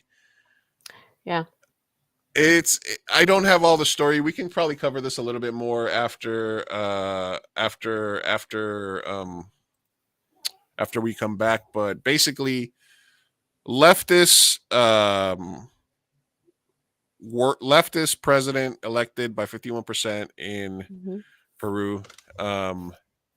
There was a whole bunch of problems in the government. He attempted a coup himself. Then they re-couped him, and it's a whole big fucking thing. Yeah. Yay. Kanye likes Nazis. Facts. Yeah. I think we're going with Yadolf for his name. Yeah. Yeah. Kanye went on a bunch of other sides. That guy McGinnis, who was the guy that founded Vice. The Alex Jones interview was insane. Yeah. He would have to make like 8 graduations for people to give him. I just feel like there's no coming back. There's no way that he comes back from it. Alex Jones, it's like so funny watching the interview, knowing how far right and extremist Alex Jones is. And I love just seeing him being like, but you mean like their outfits, right? Like you don't love Nazis. Dude, you love their outfits, right? And he's like, no, I love Nazis. Love Hitler. When Alex Jones is giving you outs, Alex Jones is literally like, no, dude, you got to use the dog whistles. Yeah, I mean, Hugo Boss. I mean, fuck Hugo Boss, right? Hugo Boss to find her out, right? You're not a Nazi, right? You just like their uniforms. He's like, no. I love Hitler. And Nick Fuentes is like, no, the Zionists, white liberals, the mafia, the cultural elites. Yeah. He's like, no, the Jews. Yeah. He's like, oh, okay. He's like, yeah, no. He's like, no, Hitler did a lot of great things. Oh my God, dude, how do you look? And it goes. His hypocrisy is self-contained because at one point he's saying, I'm a Christian and we love everybody. The only people that are still riding with Kanye are the people that are really like on this, like, oh no, if you're a Christian, you have to love everybody, regardless of what they do. There's good in everybody, right? That's the basic concept. And at the same time, but I think there should be a Hitler clause, honestly. There can't be just a blanket, there's good in everybody. There's no coming back. There's no like, oh, you killed 6 million people, but you invented freeways and Volkswagen, and he didn't even invent which freeways. Which is not even true. Yeah. And no. Once you start praising the genocidal megalomaniac that Hitler was, you've lost all credibility, sir. I will say, like I've said before, that the whole thing about his trainer and about people that wanted to put him on lithium and put him on drugs to control him is absolutely true. That's something that definitely happens.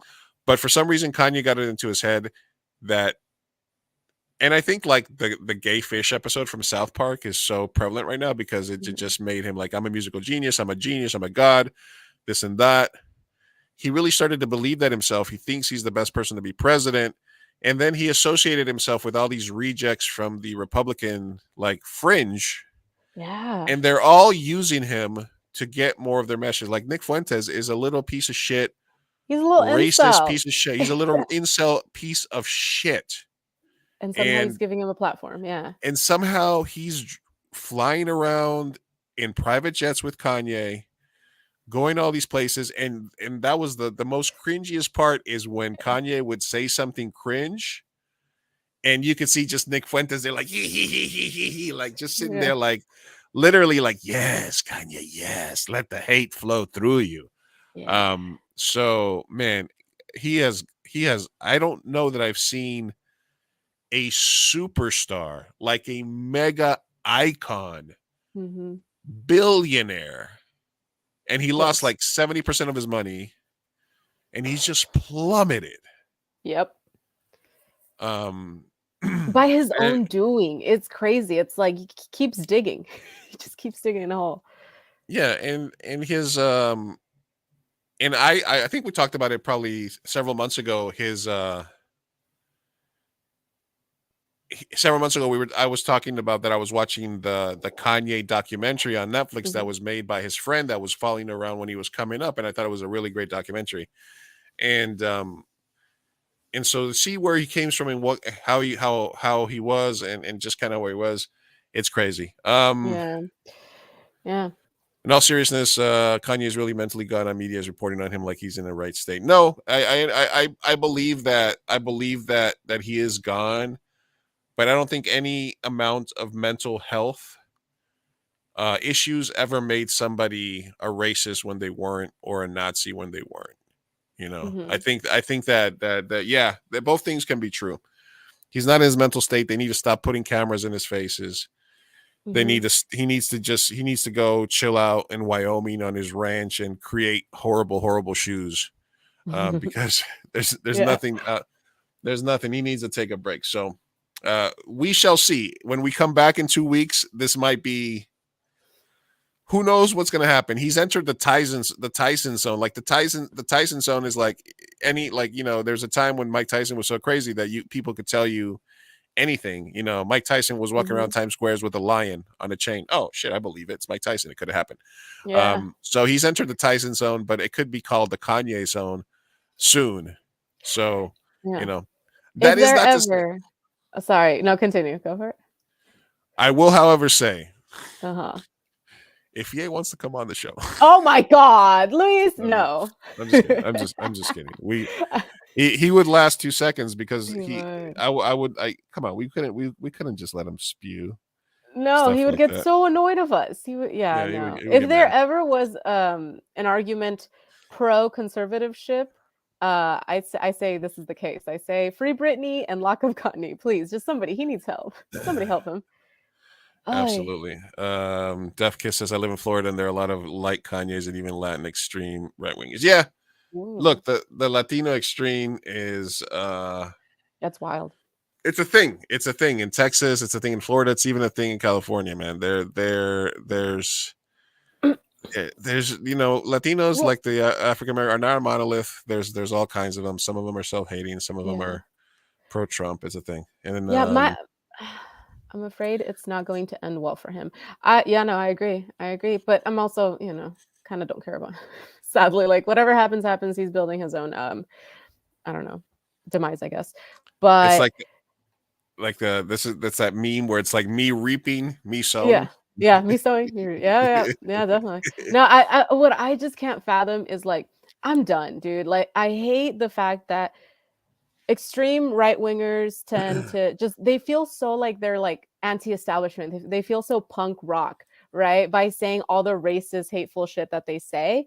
You're not punk rock. We live in a capitalist society. When there is money in politics and there's people who are at the top that own the capital in capitalism, then you are not punk rock when you are also being more authoritarian and more capitalistic. That's just not it. They like to think they are, and they're going against the grain because they're not woke, because they're pandering against woke culture. But the culture war and the economic war, they're all separate. They're separate. Okay. So even if you're a white redneck from the Midwest and you're at the bottom like just not making barely any income, barely getting by, you're getting fucked by the same people at the top. But they like to redirect your attention and your hatred to people that are racially minorities, because then you can be angry at somebody else. But that's a fucking dog whistle. That is not actual, like, it doesn't benefit you. And I'm tired of seeing right wingers just like seething, so angry at these causes that don't actually affect you. What actually affects you would be some economic policy change. But no one ever fucking does that. No one ever talks about it because you're too busy being anti-Semitic. So I'm tired of them just thinking like, oh, I'm anti-woke. That means I'm fucking punk rock, right? Like I'm against the establishment. I'm against them big I'm an media. edgelord. No, you're not. Yeah, like you're not an edgelord. You're submitting to the fucking edgelords. You're submitting to the capitalistic gods, okay? So like, no, you're not punk rock, and you're not pro free speech at the end of the day, because an authoritarian Hitler Nazi regime is not pro free speech. So I'm sorry. All right, you're not fucking punk rock. You're not doing shit. You're causing harm. The end. If your whole absolutely. If your whole identity is free speech to the detriment of everything else, like if your whole personality is based on everybody should get to say whatever horrible thing they want. Mm-hmm. And that's what I'm basing my entire personality on. That's why they were all so insane, and that's why I'll never leave Twitter, because it was just so much fun to just see in real time all the stuff that was happening with Elon, because he came on and he said, I'm pro free speech. Yeah. And comedy is legal again. As soon as people started making fun of him, he would ban their accounts. Exactly. Free speech is here. All right. Blue check marks for everybody. It was a fucking shit show. We're going to unban all these accounts. We're bringing Trump back. Trump can't come back because he started his own place now. Why would he come back to Twitter? He would have to admit that Truth Social failed. And basically, Elon is recognizing in real time, because as soon as he said free speech, free for all, go ahead and say the N-word, go ahead and say anything you want, be as vitriolic as you can. And then he realized, oh, fuck, all the advertisers want to leave now. Mm-hmm. Oh, well, guess what? The moderation tools that we had. So he's realizing in real time why the people who created Twitter had put all these things in place, because they had to, because they wanted to make money. And let's not forget that he was forced to buy Twitter for $44 billion. And the Elon Musk rats, they're just like, oh, he's so brilliant. You could never make a deal for 44 billion. You don't know what's going on. No, he was forced to buy the company. He said he would buy it. He backed out. A court forced him to buy it, and now he's trying to salvage him shit.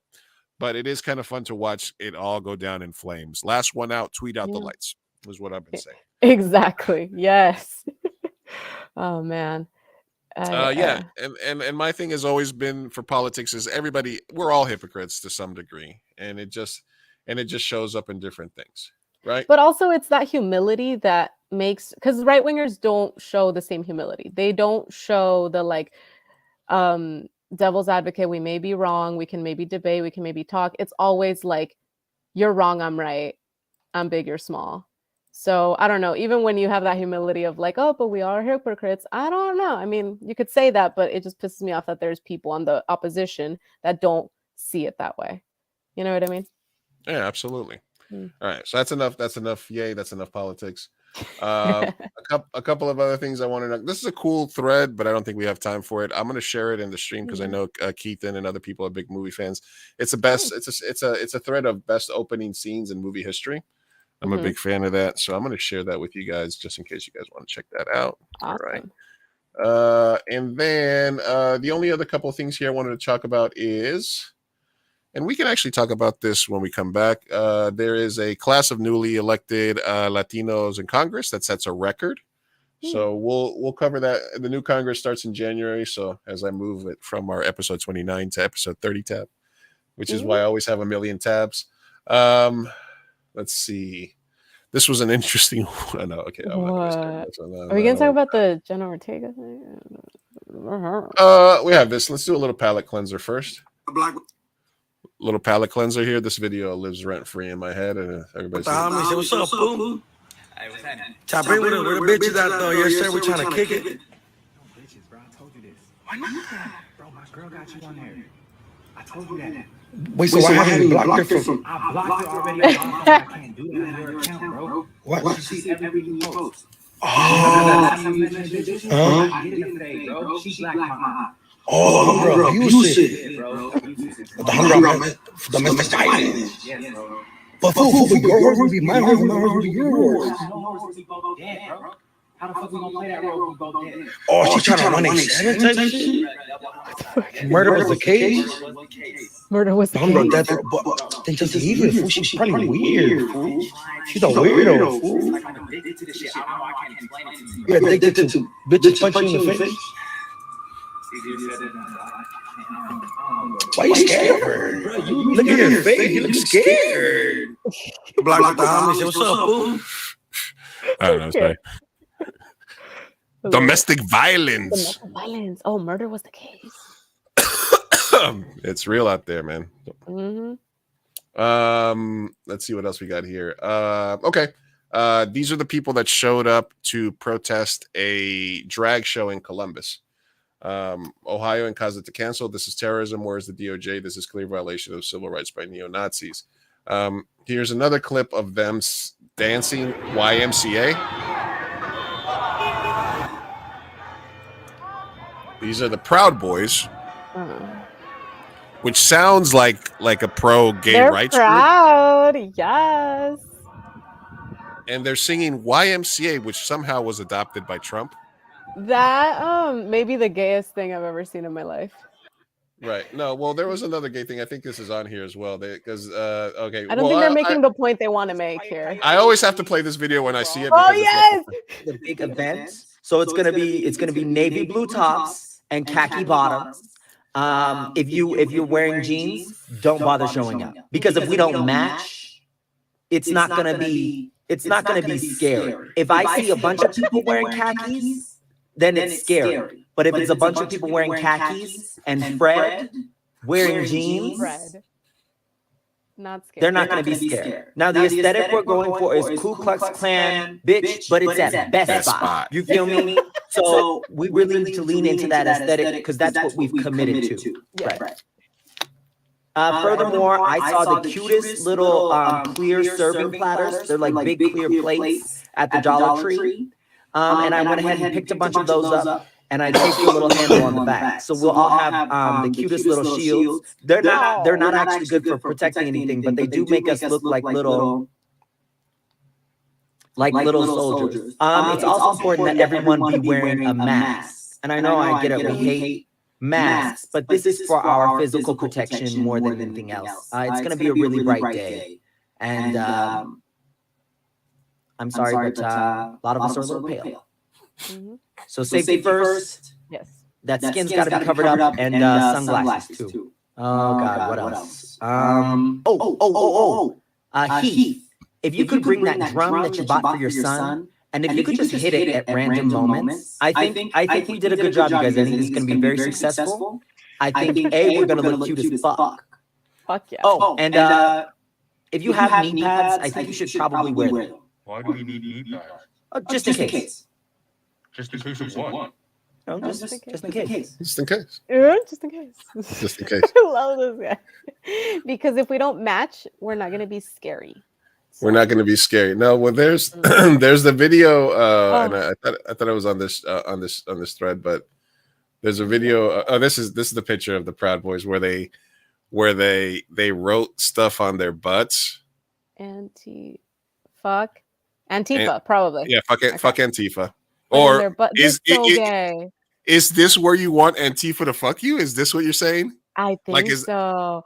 This is so gay. Like, how do you make a decision? You know what we should do is wear skirts or kilts, however they go. Those look more like skirts than kilts to me. And what we'll do is we'll get one of us to write on our butts. Yeah. Fuck Antifa. Yeah. And then we'll show everybody our ass at the parade. But they look so scary.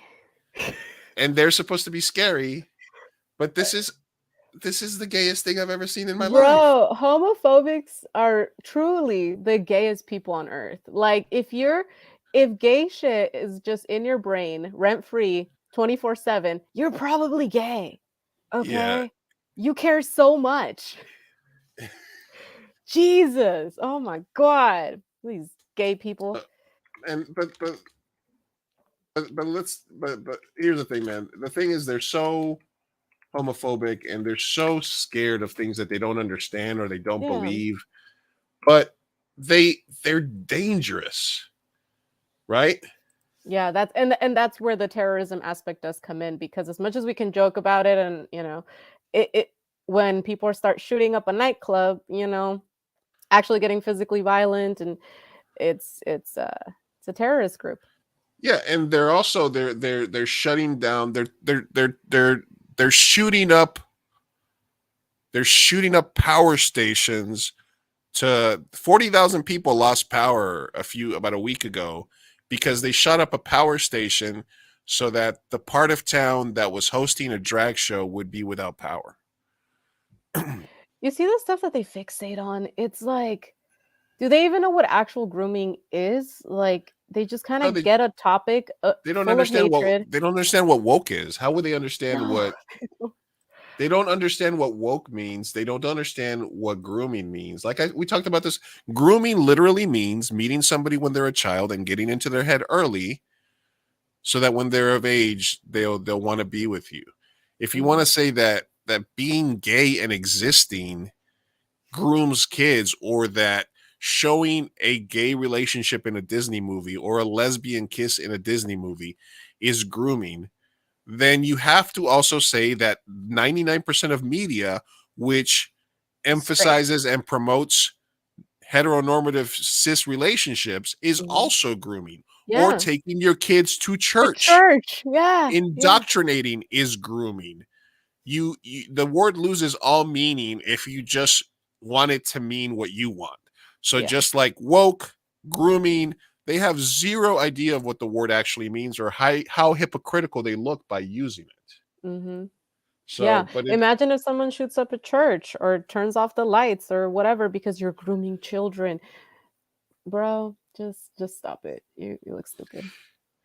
Right. And then the other thing was there was a cop and he was high-fiving one of the protesters, and he was like, "Oh, we're just trying to promote this is a really great video that I saw as well. When Trump does that little thing. Oh my God, I love the comment section. Is it oh no. I love that. Somebody send that to him. When Trump does his little I would things. pay to see his reaction to this video. Oh my God. Somebody big money. Sent that out to True Social and put it out there. He still hasn't come back to Twitter, huh? He's not coming back to Twitter. Yeah, it makes sense. I mean, True Social's like. All right, one last thing about the gays, and then we'll move on here. This is a video, and look, man, if you're gay, you're gay. What are you gonna do about it? They're so scared, though. They're so scared and homophobic and self-hating that they gotta just let their anger out on people who are happily living as their queer lifestyle. Jeff says, I always thought how crazy Florida is. We got Disney and a ton of gay people. Yet damn, there's so many right wingers. Yeah, Florida's a whole thing, man. Props to you for toughing it out there. All right, so this is another video that we're talking about here. This faithful Christian believes jerking off to gay porn turns you into Ted Bundy. What? All right. Yeah. This is why I had to actually completely stop watching porn and stop playing around with it. The porn I was watching gradually as I watched over the years upon years, it just kind of got darker and darker, and the whack stuff I never thought I'd be watching. And I'm sure there's a lot of you guys out there that are watching some porn that is something you never ever thought you'd be watching. Sixth grade, the porn I jumped into some weird categories, man. This is tough. Transgenders having sex with chicks, and why am I watching stuff? Well, because I opened myself up. Why are they playing the soundtrack to like Interstellar in the background too? I know. The spirits. Or the drama. You know, as it gradually goes, it gets darker. And I was watching transgenders having sex with like transgenders and dudes, and I'm like, why am I watching stuff? Eventually, the porn's not going to be enough. Just like Ted Bundy, eventually the porn wasn't enough for Ted Bundy. and he started actually doing the acts, and I started doing the acts. Never ever thought I'd be doing something like that. You know what I'm saying? And that's my. So he said he was watching tranny porn when he was young, and then he just started watching straight gay porn, He's gay. and then he basically said he started having gay sex because he was watching gay porn and he got. Porn pouches Oh, drag me the to self-hatred dark makes places. me sad. But know this: there's good news at the end of this. These two guys What? banged each other after this. Yeah, though, I was right? gonna say this Yeah. is like Jesus found me. They're I hot found couple. Jesus. I started to develop a relationship with Jesus. I realized that porn was in between me and God, and that I had to take a spear and shove it down the heart of porn and kill it. You want to shove it, in huh? order to get to Jesus. Because if I left it there, You want to get rough with it, God, huh? I'm sorry. Here we go. God, I'm sorry. It's still there, right? I have to kill it by stop. Oh, Yeah. okay. Powerful What testimony. kind of Christian are they? Giant Good. Bible having Christians. Yeah, because I know, right? Because I will say in the Mormon church, I forgot how long ago this was, but they in BYU, they which is like the Mormon university, they released a video a few years back. I forgot when, where they compared masturbation to a war, and it was like this dramatized video of like soldiers in like in the midst of war in the trenches, and they were like, help your fellow soldier basically not masturbate. Like if you see it, report it, and you're not allowed to masturbate in the college campus or have sex or anything, and it's just so hilarious. Like, oh, I so also sad. saw recently that what was the thing was like NASA was going to send 5 women to Mars so that they wouldn't have sex, and I was like, what? You think they're not gonna? The self-hatred, homophobic attitudes, man. It's so deep-seated, truly. I hope I hope that guy's happy at the end of the day. But man, just spreading so much hatred. Don't watch porn because you will become a murderer and Yeah. gay. Oh yeah, if you watch gay porn, you're gonna listen, man. The reason you're watching gay porn and tranny porn and you were gay is because you like it. It's because you wanted to be gay. So go be gay. You don't have to yuck anyone's yum. Just, All right. be you, man. I don't know. All right. Speaking of porn, this is from a while ago, but I want to knock it out because we have so many. All right. So Speaking of porn, what a segue. the Vikings got tricked into celebrating porn star Johnny Sins on the Jumbotron. Everybody's seen the meme that's got this guy Johnny Sims in a fake military uniform from a porno movie, right? Mm. So the Minnesota Vikings wanted to do an honor the troops on the Jumbotron, No. and somebody on a Sunday put this picture of a porn star. Vikings, this is my cousin Joel, who served in the army. He has always been an inspiration and someone I looked up to. He is also a huge Vikes fan, and they put it up on the Jumbotron with a picture of Johnny Sins, the porn actor. Yes, I love that. That's just beautiful trolling. That's how you do That's, it. yeah, that's top level trolling for Yeah. drunk of whoever did that. Yeah, that's it. Listen, we've talked about porno before on this. In a sense, we talked about this a long time ago with Dr. Jen about, and Kanye's going nuts about porno. That's one of his main things. He says that watching pornography is the same as like pedophilia, because if you're watching porno, you're watching somebody's trauma. But what he's basically alluding to is that the only women specifically that do porno are women that were abused, that were sex trafficked or what have you. Mm-hmm. Even though I'm a social democrat and a leftist, I do think personally that if we're going to have this entire, and we've talked about this before at length, if we're going to have this entire conversation about what is a good relationship to have and whether or not you should be able to date somebody who's 18, then and whether somebody who's 18 should be able to die for their country but not buy a beer, etc., then the porno has to be part of that conversation. Because if you're not giving people the agency and the ability to make decisions that affect them for the rest of their lives at the age of 18, then we have to raise those ages to like more if we're doing this based on science. But then that means that we have to change a shitload of stuff about society. If we're going by the rules that we've established now in the world, in our society, which is at 18 you're an adult, you can make fucked up decisions that can affect you for the rest of your life. Yeah. You can decide to make a porno. You can decide to go to war. you can decide to do all these things.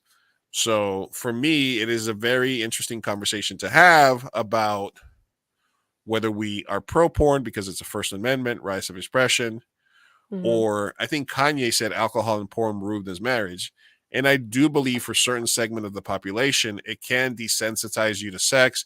It is something that for incels or for part of the male population, if you can just sit at your computer and watch porn and jerk off, it gives you less incentive to go out and meet people, stuff like that. So as this conversation has evolved over the last year or so, has your thoughts on it changed at all? And kind of how do you feel the temperature of it is right now in terms of like the porn industry and stuff like that? I think it's layered. Like you made right now, my brain is just like going all over the place because you made a lot of different points that I would argue are maybe not necessarily connected. So like for example, an 18-year-old being able to partake in porn, if we're going based on the society and they can also join the military, I say why not? But I think that as far as the porn industry, there is a way of being ethical, right? More and more companies are now paying because sex work is work. And so I think that so long as you get benefits, everything is respectful, consensual, I don't see where there's any issue with being a sex worker. So the whole thing of Kanye saying like porn ruined my marriage, all of that stuff, I think that porn is just, it could turn into a vice, the same way alcohol could, the same way weed could, the same way anything can.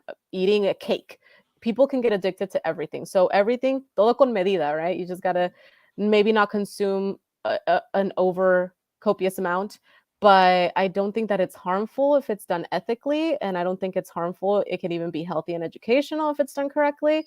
That's not to say that there's not a negative side. That's not to say that there are people who like actually, groom girls or like abuse them, but I would say that those are all separate issues. I think that what I would want to strive for is the most ethical sex working community. And as far as Kanye saying that it ruined his marriage, I'm like, I'm sorry, but that sounds like a you problem. I don't see where, like, if you're an alcoholic, I don't see why you would be like, alcohol ruined my life, and be like, it was you abusing alcohol that ruined your life, correct? Right? So I'm very pro sex work. Let me ask you this: Yeah. out of all the women in a given year that turn 18 and decide either for monetary reasons or because it turns them on or because they want to get fame however they came, out of all the people that turn 18 in 2022 that decide to make one of these first time porn movies, which the studios, because the studios eat that up, they want fresh faces, new people, just turned 18, it's like they want the girls when they just turn 18 or when they're like they turn into MILFs, right? It's like the two biggest thing here is because they can do the girl next door and the incense stuff, and then they can do the MILF stuff like 10 years later. But out of the young girls that do that and join the industry every year, what percentage do you think 5 years down the line would regret that decision? If you had to guess. My answer is like, fuck if I know. I don't know.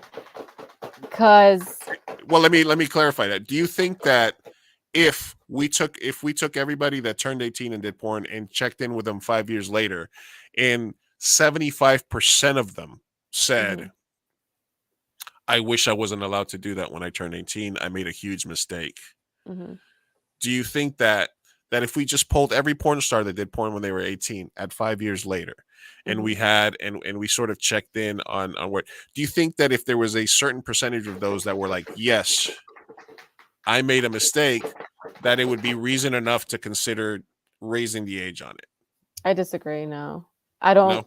No, I don't think so. Just because at the end of the day, I do feel like people having rights and being able to make their own decisions outweighs the negative outcomes. So if 5 years in, 75% of females regret it, I still don't think it's up to me to tell an 18-year-old who might not regret it, right, what to do. I just don't feel like that's on me. That's not my people reserve the right to make mistakes. Exactly. Yeah. I'm like, just because like you could say that about anything, right? Like I can get traumatized tomorrow for whatever reason, and I wouldn't say, Lou, you need to, I don't know. Let's say I got traumatized because I don't know, got ran over by a bus. I don't fucking know, something, right? So I don't know. I'm just saying, like, is that then a reason for me to go banning buses because I am now traumatized because of it, and I want the society to all ban buses? I don't like. I don't know. It just seems like a very black and white thing Like when Lou, it's all gray. you This is a groomed me gray to be a topic. podcast host. What? You're like, no, Lou, you shouldn't make friends with people that you're then going to host a podcast with. That's Right. unethical. And it goes Right. with any decision, right? Like I chose to start acting. I mean, yeah, we could say something like that. I chose to start acting pretty, not young, but like that was a choice that I actively made at like what, 18 as well. So Right. what am I gonna then turn back and be like, hey, Lou, you fucking like gave me my first role. Yeah. So Sorry about I'm that. traumatized because of you. No, like it doesn't. I don't know. I just I feel never like wanted to be people. an actress, Lou. I Yeah, never I wanted to never be on a movie. wanted I it. never Like wanted to be on a movie that would poster. like that's a choice I made. I feel like people, yeah, you should reserve the right to make bad Well, choices if that's a bad choice for you. That's in essence, you do feel at times that you weren't as good an actress then as you are now, right? I do because yeah, I hadn't had any formal training. Yeah. Okay, so there's a little bit to the maybe you weren't ready for it, but you still did it because it's what you wanted to do. You made that Hmm. decision, but in the hindsight, you're like, man, from a skills perspective, right? Does that Yeah, make sense? I for guess. sure. For sure. Okay. Yeah. Okay. Defkiss says I kind of like the idea of OnlyFans because it's more personal and control more. Yeah, I think Yeah. that's changing a little bit. I think that's changing it a little bit. But then I think OnlyFans started to get inundated with like celebrities and stuff like that. The same way the podcast world sort of got inundated with like because podcasts got hot, and then Yeah. now every celebrity. By the way, let me uh, I'll be right back. Let me let my dog out. yeah, let your dog out. At the risk of being pretentious, strippers and porn stars are a little on the weird side before they do it. A little off. Yeah, I think that there's got to be something that happens, or there is definitely the case because you hear about famous people's daughters and kids that go into porn all the time. Sometimes that might be a reaction to wanting fame and validation from their parents. Sometimes that could be that. There's definitely the meth head dad situation that Def said about the meth head dad scumbag thing that might happen. There's a lot of instances where they could be trauma from childhood there, but there's a Yeah. lot of people that just that love sex work and Oh. that's what they're gonna do, Mm-hmm. etc. Yeah, I was also gonna say, You don't have to raise your uh hands with me. oh, I know, right? I was like, my turn. No, yeah, jumping on that point, because there is also an argument to be made as to like, um, like the weird porn stars and strippers, like the comment, in the sense that some of the people in sex work, at least in the States, do tend to be odd, or maybe did have trauma. But I will say we live in a very sex negative society. Sex work, unfortunately, is not respected and it's not seen as a valuable career. So that attracts certain people, right? I always say, I'm like, hey, man, if my parents were dead, I might do sex work because what the hell? They pay you to have sex. Mhm. But and they make really good money. So, but it's like Zach and Miri make a porno. Have you ever seen that? Yes. Both their parents are dead and they're like, why the fuck not? Stuff like that. Why the fuck not? Yeah. So I do think that sadly, because we live in a very sex negative society, it attracts certain people that are a little more on the desperate side, who maybe are not privileged enough to get other careers, who maybe, just have to go that way for whatever reason. And I think that it's all correlated, but I don't think the solution is like, hey, let's ban or let's up the age or let's ban sex work. I don't think that that's the solution. I think that by making it more respectable and making holding these companies accountable and just making a more ethical career Mhm. choice and valid career choice, I think that that would help tons. If we could all get health care and not base health care off of our career, that would also help. That would be great. Yeah, let's do Yeah. that. And of course, everybody knows about my thriving porn career in Japan. So, I mean, I've Right. been there. Yeah, Mhm. Uh, El burrito. El Burrito. El Burrito Supreme. That's why I have. Yeah. Yeah, I wear the mask. I wear the luchador mask. If you catch me in a Japanese porn, Yeah. um, So no one will recognize you. nobody will recognize me because I got the pixelated dick. Yeah. All Yeah, right. no, I always joke about that though. I'm like, man, I should have been a porn star. You should have. I mean, It's listen. nice. My point has always not necessarily been can you all of a sudden you can't unfuck that chicken, right? You can't unring that bell. You Mhm. can't all of a sudden say, well, no, 18 is not good enough. You're not going to be able to do that. My thought process on that is always if we're remapping out society, you know how they do that thought experiment is like here, lay out a brand new society Yeah. from the rich to the poor, and the key to that is we're going to place you in one of those positions, but you're not going to know which. So you want to make it a fair society for everybody. If we're reimagining the rules of our society, then yes, I think there's a conversation to be had about changing the ages based on the science to when people should be allowed to make certain decisions because of what we know now. That's why I think that I'm not learned enough to talk about like transitioning and transgender because I don't know enough about it. My gut feeling tells me that when you're 10, 12 years old, it's too early to make full life-changing body decisions because I know how dumb or stuff I am at 12 or 13. But Mhm. I was never a kid that at 10, 12, 13 didn't feel like I was living in my own truth or didn't feel like I was living in a situation. So I can't put myself in that position because I always felt that I was in the right body and I was being the right person and I was and I was forward facing as a man for my entire life. From my own kind of views, I'm like, man, how can you make a 7, 8, 9, 10, 12-year-old kid make a decision about their bodies when they're still Yeah. changing? Why wouldn't they want to wait till 18? But then there's all this stuff about, well, it actually affects people and suicide rates and all this stuff. And would you Mhm. rather have an unhappy daughter or a happy male kid that's not going to kill themselves? Mhm. So, but I'm saying if we're relaying out society and we're saying where have we gone wrong, what should we change? There is a conversation to be had about when we should be able to allow ourselves to do certain things based on what our brain development is, right? Yeah, The- no, I think that's totally valid. Yeah, and there's definitely a conversation to be had. Again, I don't really have any hard opinions. I usually take the less authoritarian route, if possible. So I always go more for the like, let's fix the system, and then right. maybe we can talk about age. Because once you have all Healthcare. ethical, yeah, once you have like in a utopia, right? Let's say you have Mhm. like nothing but like very ethical, high paying sex work jobs, and everyone's super happy that does it. Um, then I would be like, okay, now we can talk about the age of consent. Sadly, 25, Yeah. like it's not gonna happen It's not going because to they happen. they make too much money and it's too unhealthy right now. Like the system, Yeah. some of the porn companies and stuff like that. It's a cycle right now. So I wouldn't even know where to start fixing it. And actually, I think we should probably have like we should have a sex worker on the podcast to Yeah, teach us more absolutely. about this because I think we can both learn. Yes. I don't know any sex workers, do you? I know some strippers, but I don't know sex workers, which I guess is a form of sex work. Not sure. We got well, actually, I got offered an interview with a transsexual porn star on Fireside That Chats a while ago, that would be great. but I don't. The schedule didn't check out for some reason, and then that sort of Mhm. died on the vine. But I'll see if we can do that and get some more because I would like to.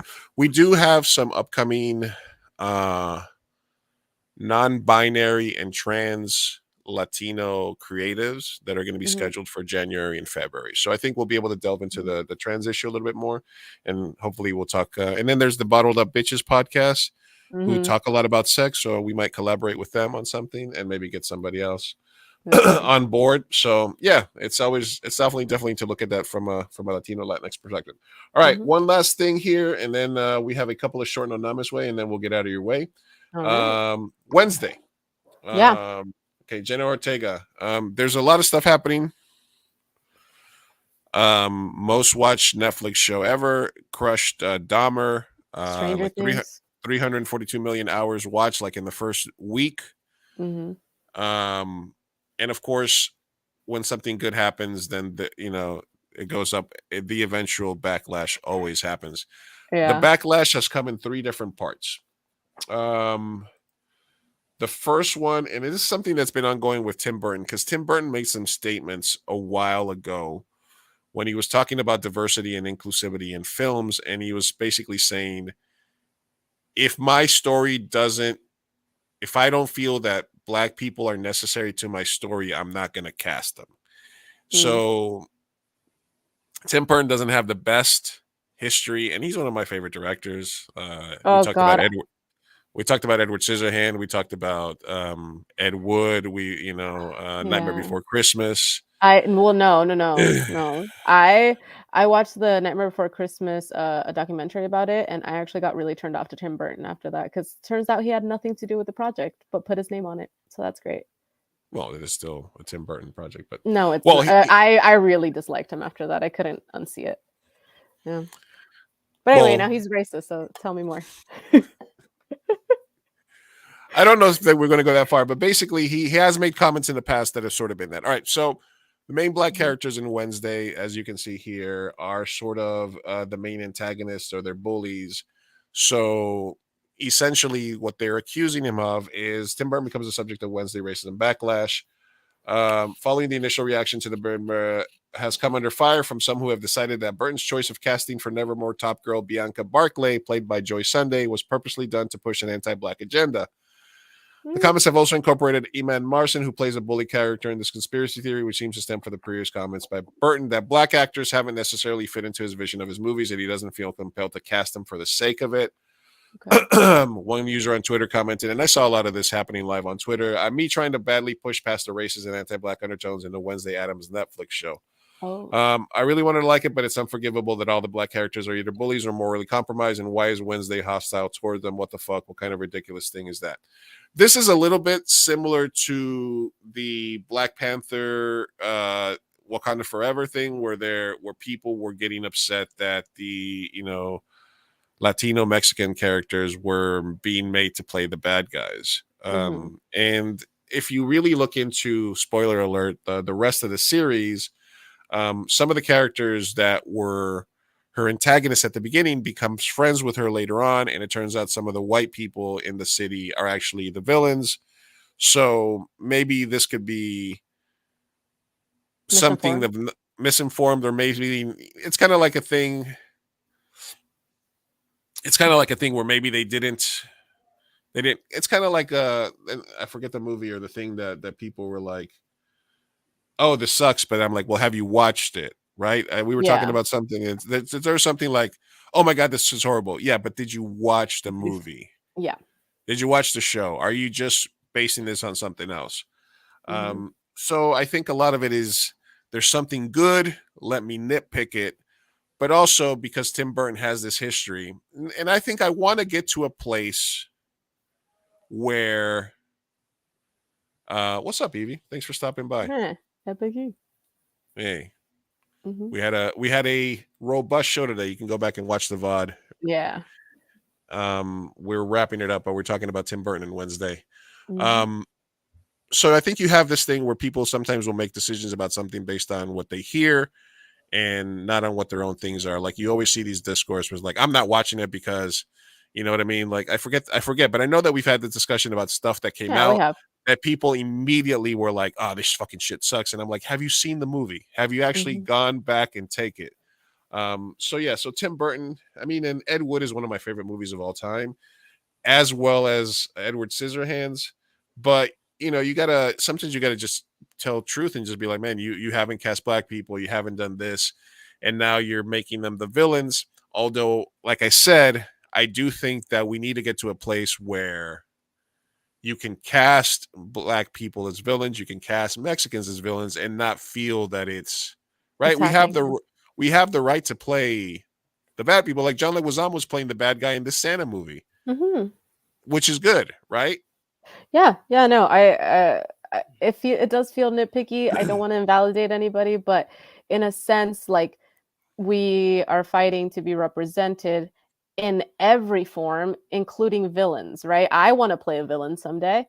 So I don't know. I think my thing is, as long as they are a well enough developed character, whether they're a villain or the good guy, the bad guy, whoever, I think that's the biggest tell. If it's an underdeveloped minority in a villain character role, and it's like a trend, then yeah, that's a little racist, right? But I don't know, it does feel a little nitpicky to say, you know, we want black representation, but now that they get cast, it's kind of like nitpicky as to not as the villain though.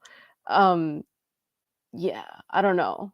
Uh, I don't know. I don't want to validate anyone's feelings, but I don't know. That's what Has I'm anybody thinking. watched Wednesday all the way through that can give us some thoughts on it? I'd like to hear what anybody else think. Yeah, We'll in the revisit chat. this. We'll revisit this afterwards.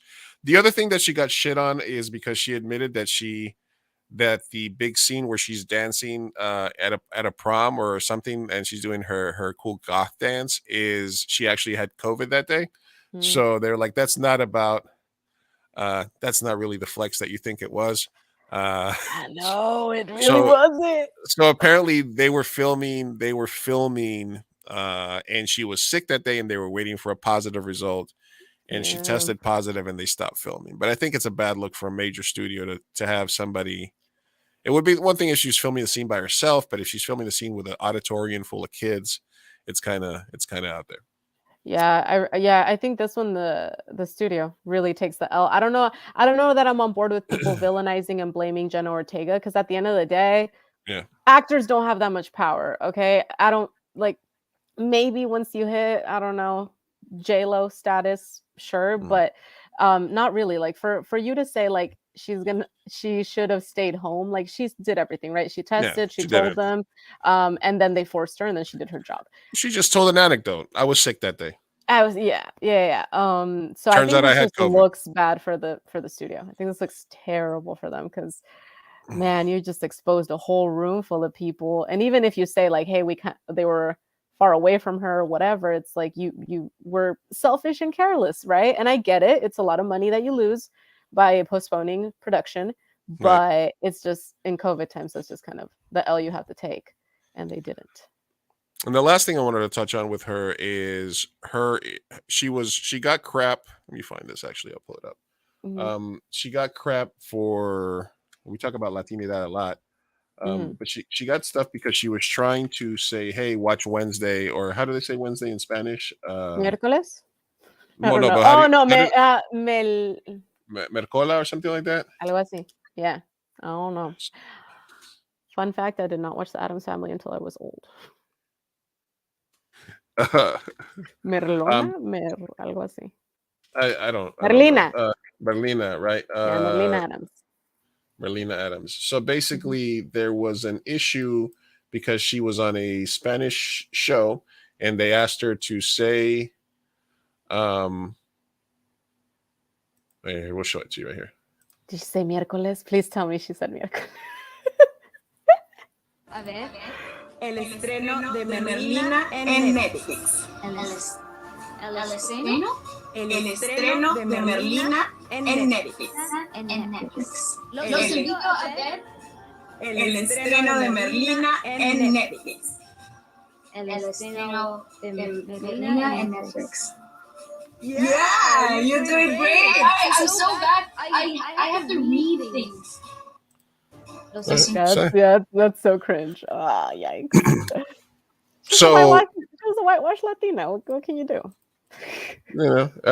So here, going back into it, at 13 years old, Jenna Ortega wrote an essay about being proud of her Latinidad.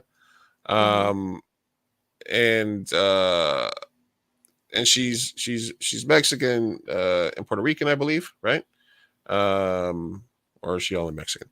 But anyway, so here's the thing, man.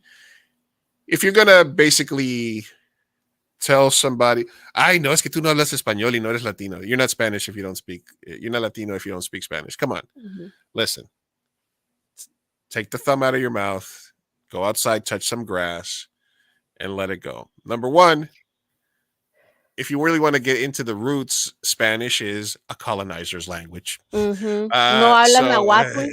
Yeah, so if you're not speaking like Aztec or Inca or Mayan, or you know what I'm saying, like the native languages of your tribe, then what the fuck are you talking about? You're talking about you didn't adapt to the conquistador's language.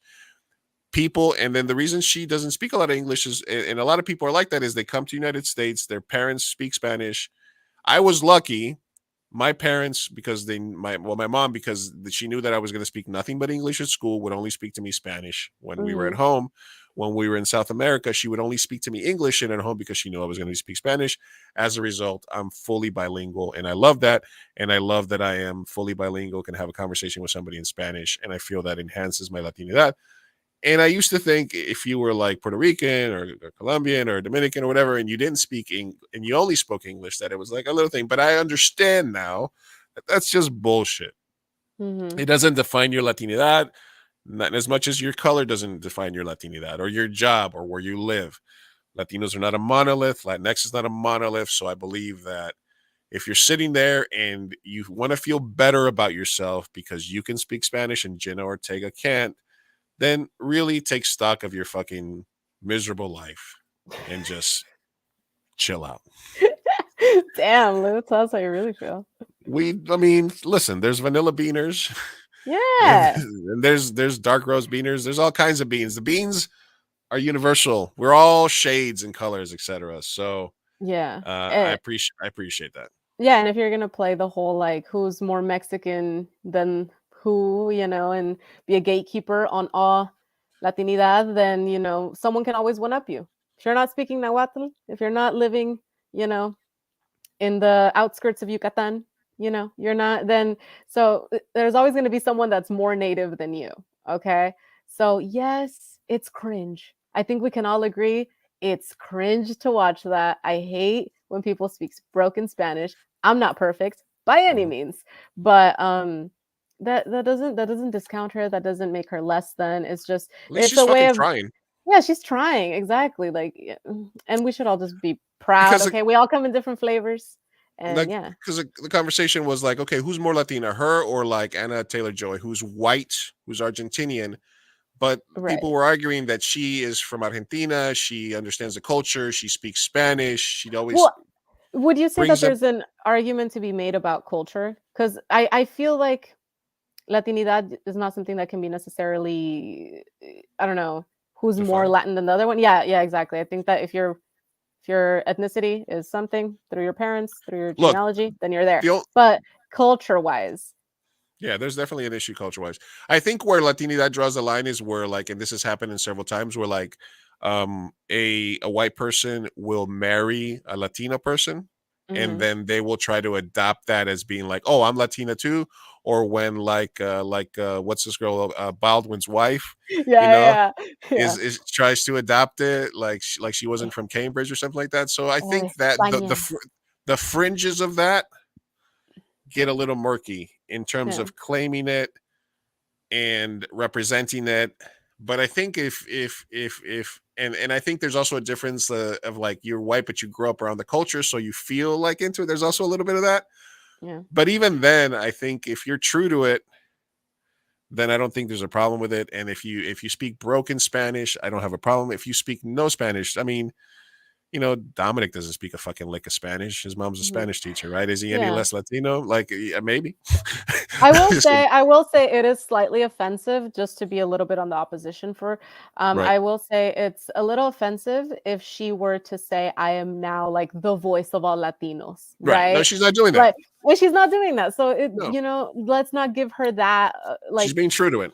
Exactly. So like I think it's fine. Dominic doesn't speak like I am the authority on all Latinos. If he did, then I'd be like, hey motherfucker, Yeah. doesn't speak Spanish. And he doesn't try to act like he's like He super doesn't try. Latino. He understands the limitation. I forced him to play a role that I could have gotten a native speaker because I knew he could give the performance that I wanted to physically, even though I understood that it would be like, and that's fine. And he was even apprehensive. He's like, dude, I can't say the lines the way you want me to. I'm like, don't fucking worry about it. Everything else about the character for you is perfect, And it came out great. So sometimes you got to trust yourself. All right, let me catch up on some comments and then we'll get out of here. Evie talking about the villain conversation. As long as the villain is well written, their ethnicity adds a dimension to the characters. I think that ethnicity can play a convincing and complex villain that isn't necessarily racially offensive. I agree. On Tim Burton, as much as you can say he doesn't really represent minorities, Def K.S. Burton does go to alternative roads with most of his films, like in Wednesday and The Real Bad Guys are Pilgrims. You did say the no, yeah. And then this came up around that. How do you guys feel about the noise about the Namor actor in the Latin community? I have not. No sé. Evie says you're so What is lucky I Namor? brought you Dominic. She said, Evie did introduce me to Dominic. Well, I think that's kind of the conversation about. I haven't seen Black Panther, so I think I want to reserve my thoughts on that. I think we can get into it because there is a power dynamic there, or there is a sort of a thing about. It's an MCU movie. I definitely don't. Can we talk about the recasting a little bit? I'm just saying we'll talk about that later. But like, there was this thing where they should have recast Black Panther. Instead, they sort of. And I think look, the MCU is now like a multiverse thing, so you can bring back Black Panther a million times. Nobody's going to care. It's not a big deal. The movie was all about black and brown fighting with each other. So obviously that was going to sort of bring up some friction, but I think both sides have sort of getting something from it. We're getting representation. Wakanda Forever is a great movie, and there's representation on both sides. I think like Evie said, and like we've talked about it, we should have the right to play villains. We don't have to be the hero in every story. We just want to be treated like everybody else, So I think that's kind of where I feel about that. But I'd have to watch the movie to really dive deep into kind of like the controversies over on. Yeah, same. I'll reserve commentary. All right, we'll be back before the new year and we'll check it out. All right, let's try this tool out. There's 2 people to draw from. So let's go. Will Melody win again, or will Karina win free tickets? We shall see. If Karina wins and she's long gone, that's gonna suck. Yeah, I think both of them are probably not here anymore.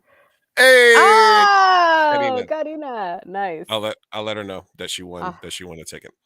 All right, and then lastly, before we leave you guys, in terms of him being a dark man, no, you know what? I think like he said some stuff about, and it's important. And he said some stuff about the fact that if you watch Mexican television, you would think that all Mexicans were white, because of the soap operas and stuff like that. Oh yeah.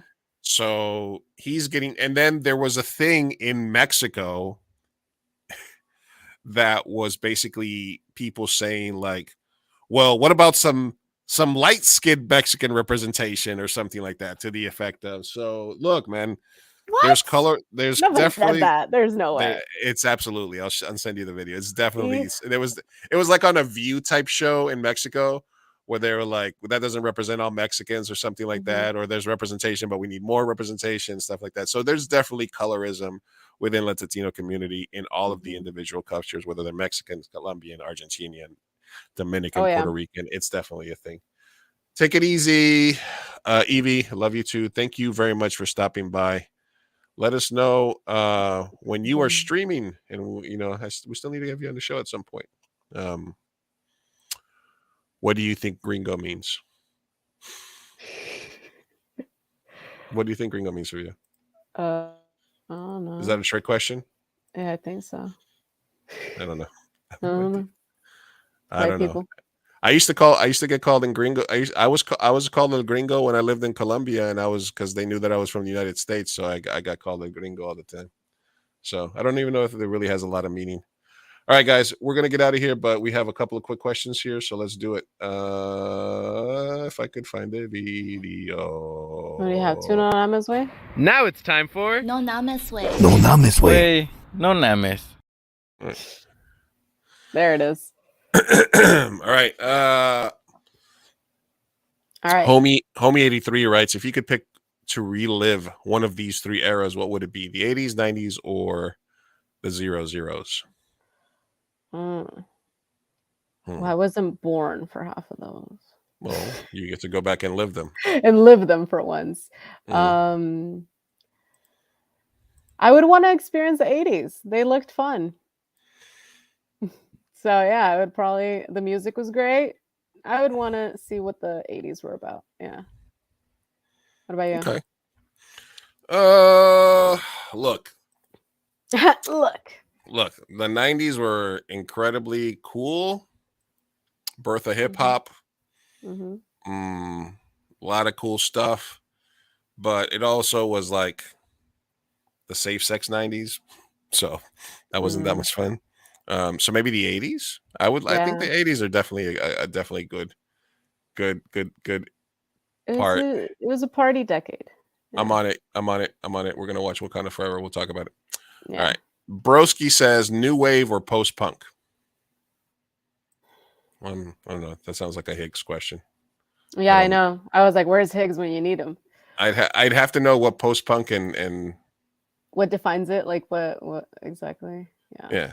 I'm sorry. New That's wave out of just my. feels 80s to me, but yeah. I'm gonna say new wave. I'm gonna say new wave too. It feels very 80s to me. Yeah. All right. And then Dude 7 finally says, what did you think about Tenoch? Oh, this was a Tenoch Huerta's portrayal of Namor and Black Panther. Also, did you know how they switched Namor's origin to fit the Mayan culture? Oh man. We gotta watch will this get movie. educated on this and then we will get back to you. Listen, we're both gonna watch Black Panther and we're both gonna finish Wednesday so we can have more educated questions about this. Yes. Not a lot of advice questions. No, not today. All right. I mean, we've been dark. Having some good days. We've been dark for a couple of weeks, I guess. Yeah. So it's also like I haven't been really promoting it. So we will, Same. We've been hanging out. Yeah. Oh my goodness. All right, we made it. 2:30. Oh my God. Thank you. 2 streams in one day. Ooh. All right, guys. All right. Everybody have a safe and happy Christmas. We'll be back before the end of the year. Make sure that you guys are listening to Mi Gente Show audio versions anywhere you get your podcast by searching for Mi Gente Show. Follow Mi Gente at Mi Gente Show on Twitter, at Mi Gente Show on Instagram. And we created a Twitch channel for it as well. You can go twitch.tv/Mi Gente Show as well. We'll start broadcasting there as well. Yes. So thank you to everybody that, man, we had a lot of comments today, a lot of interaction. I love the chat today. It was great. Great talking to you. Thank you, Keith, and thank you, Evie. Thank you, Mello. Thank you, Karina. Thank you, everybody, Defkis, everybody that's stopping by. Ecstatic that we got some donations. I'm very, very, very proud of you, chat. Good job with everything. Much love to you. Safe and happy holidays to everybody. Yay. Peace out. Hasta luego.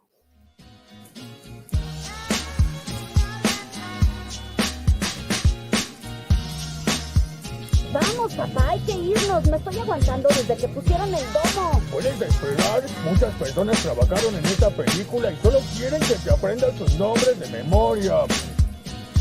Y yo quiero asegurarme de que ningún animal resultó lesionado durante la filmación de esta película.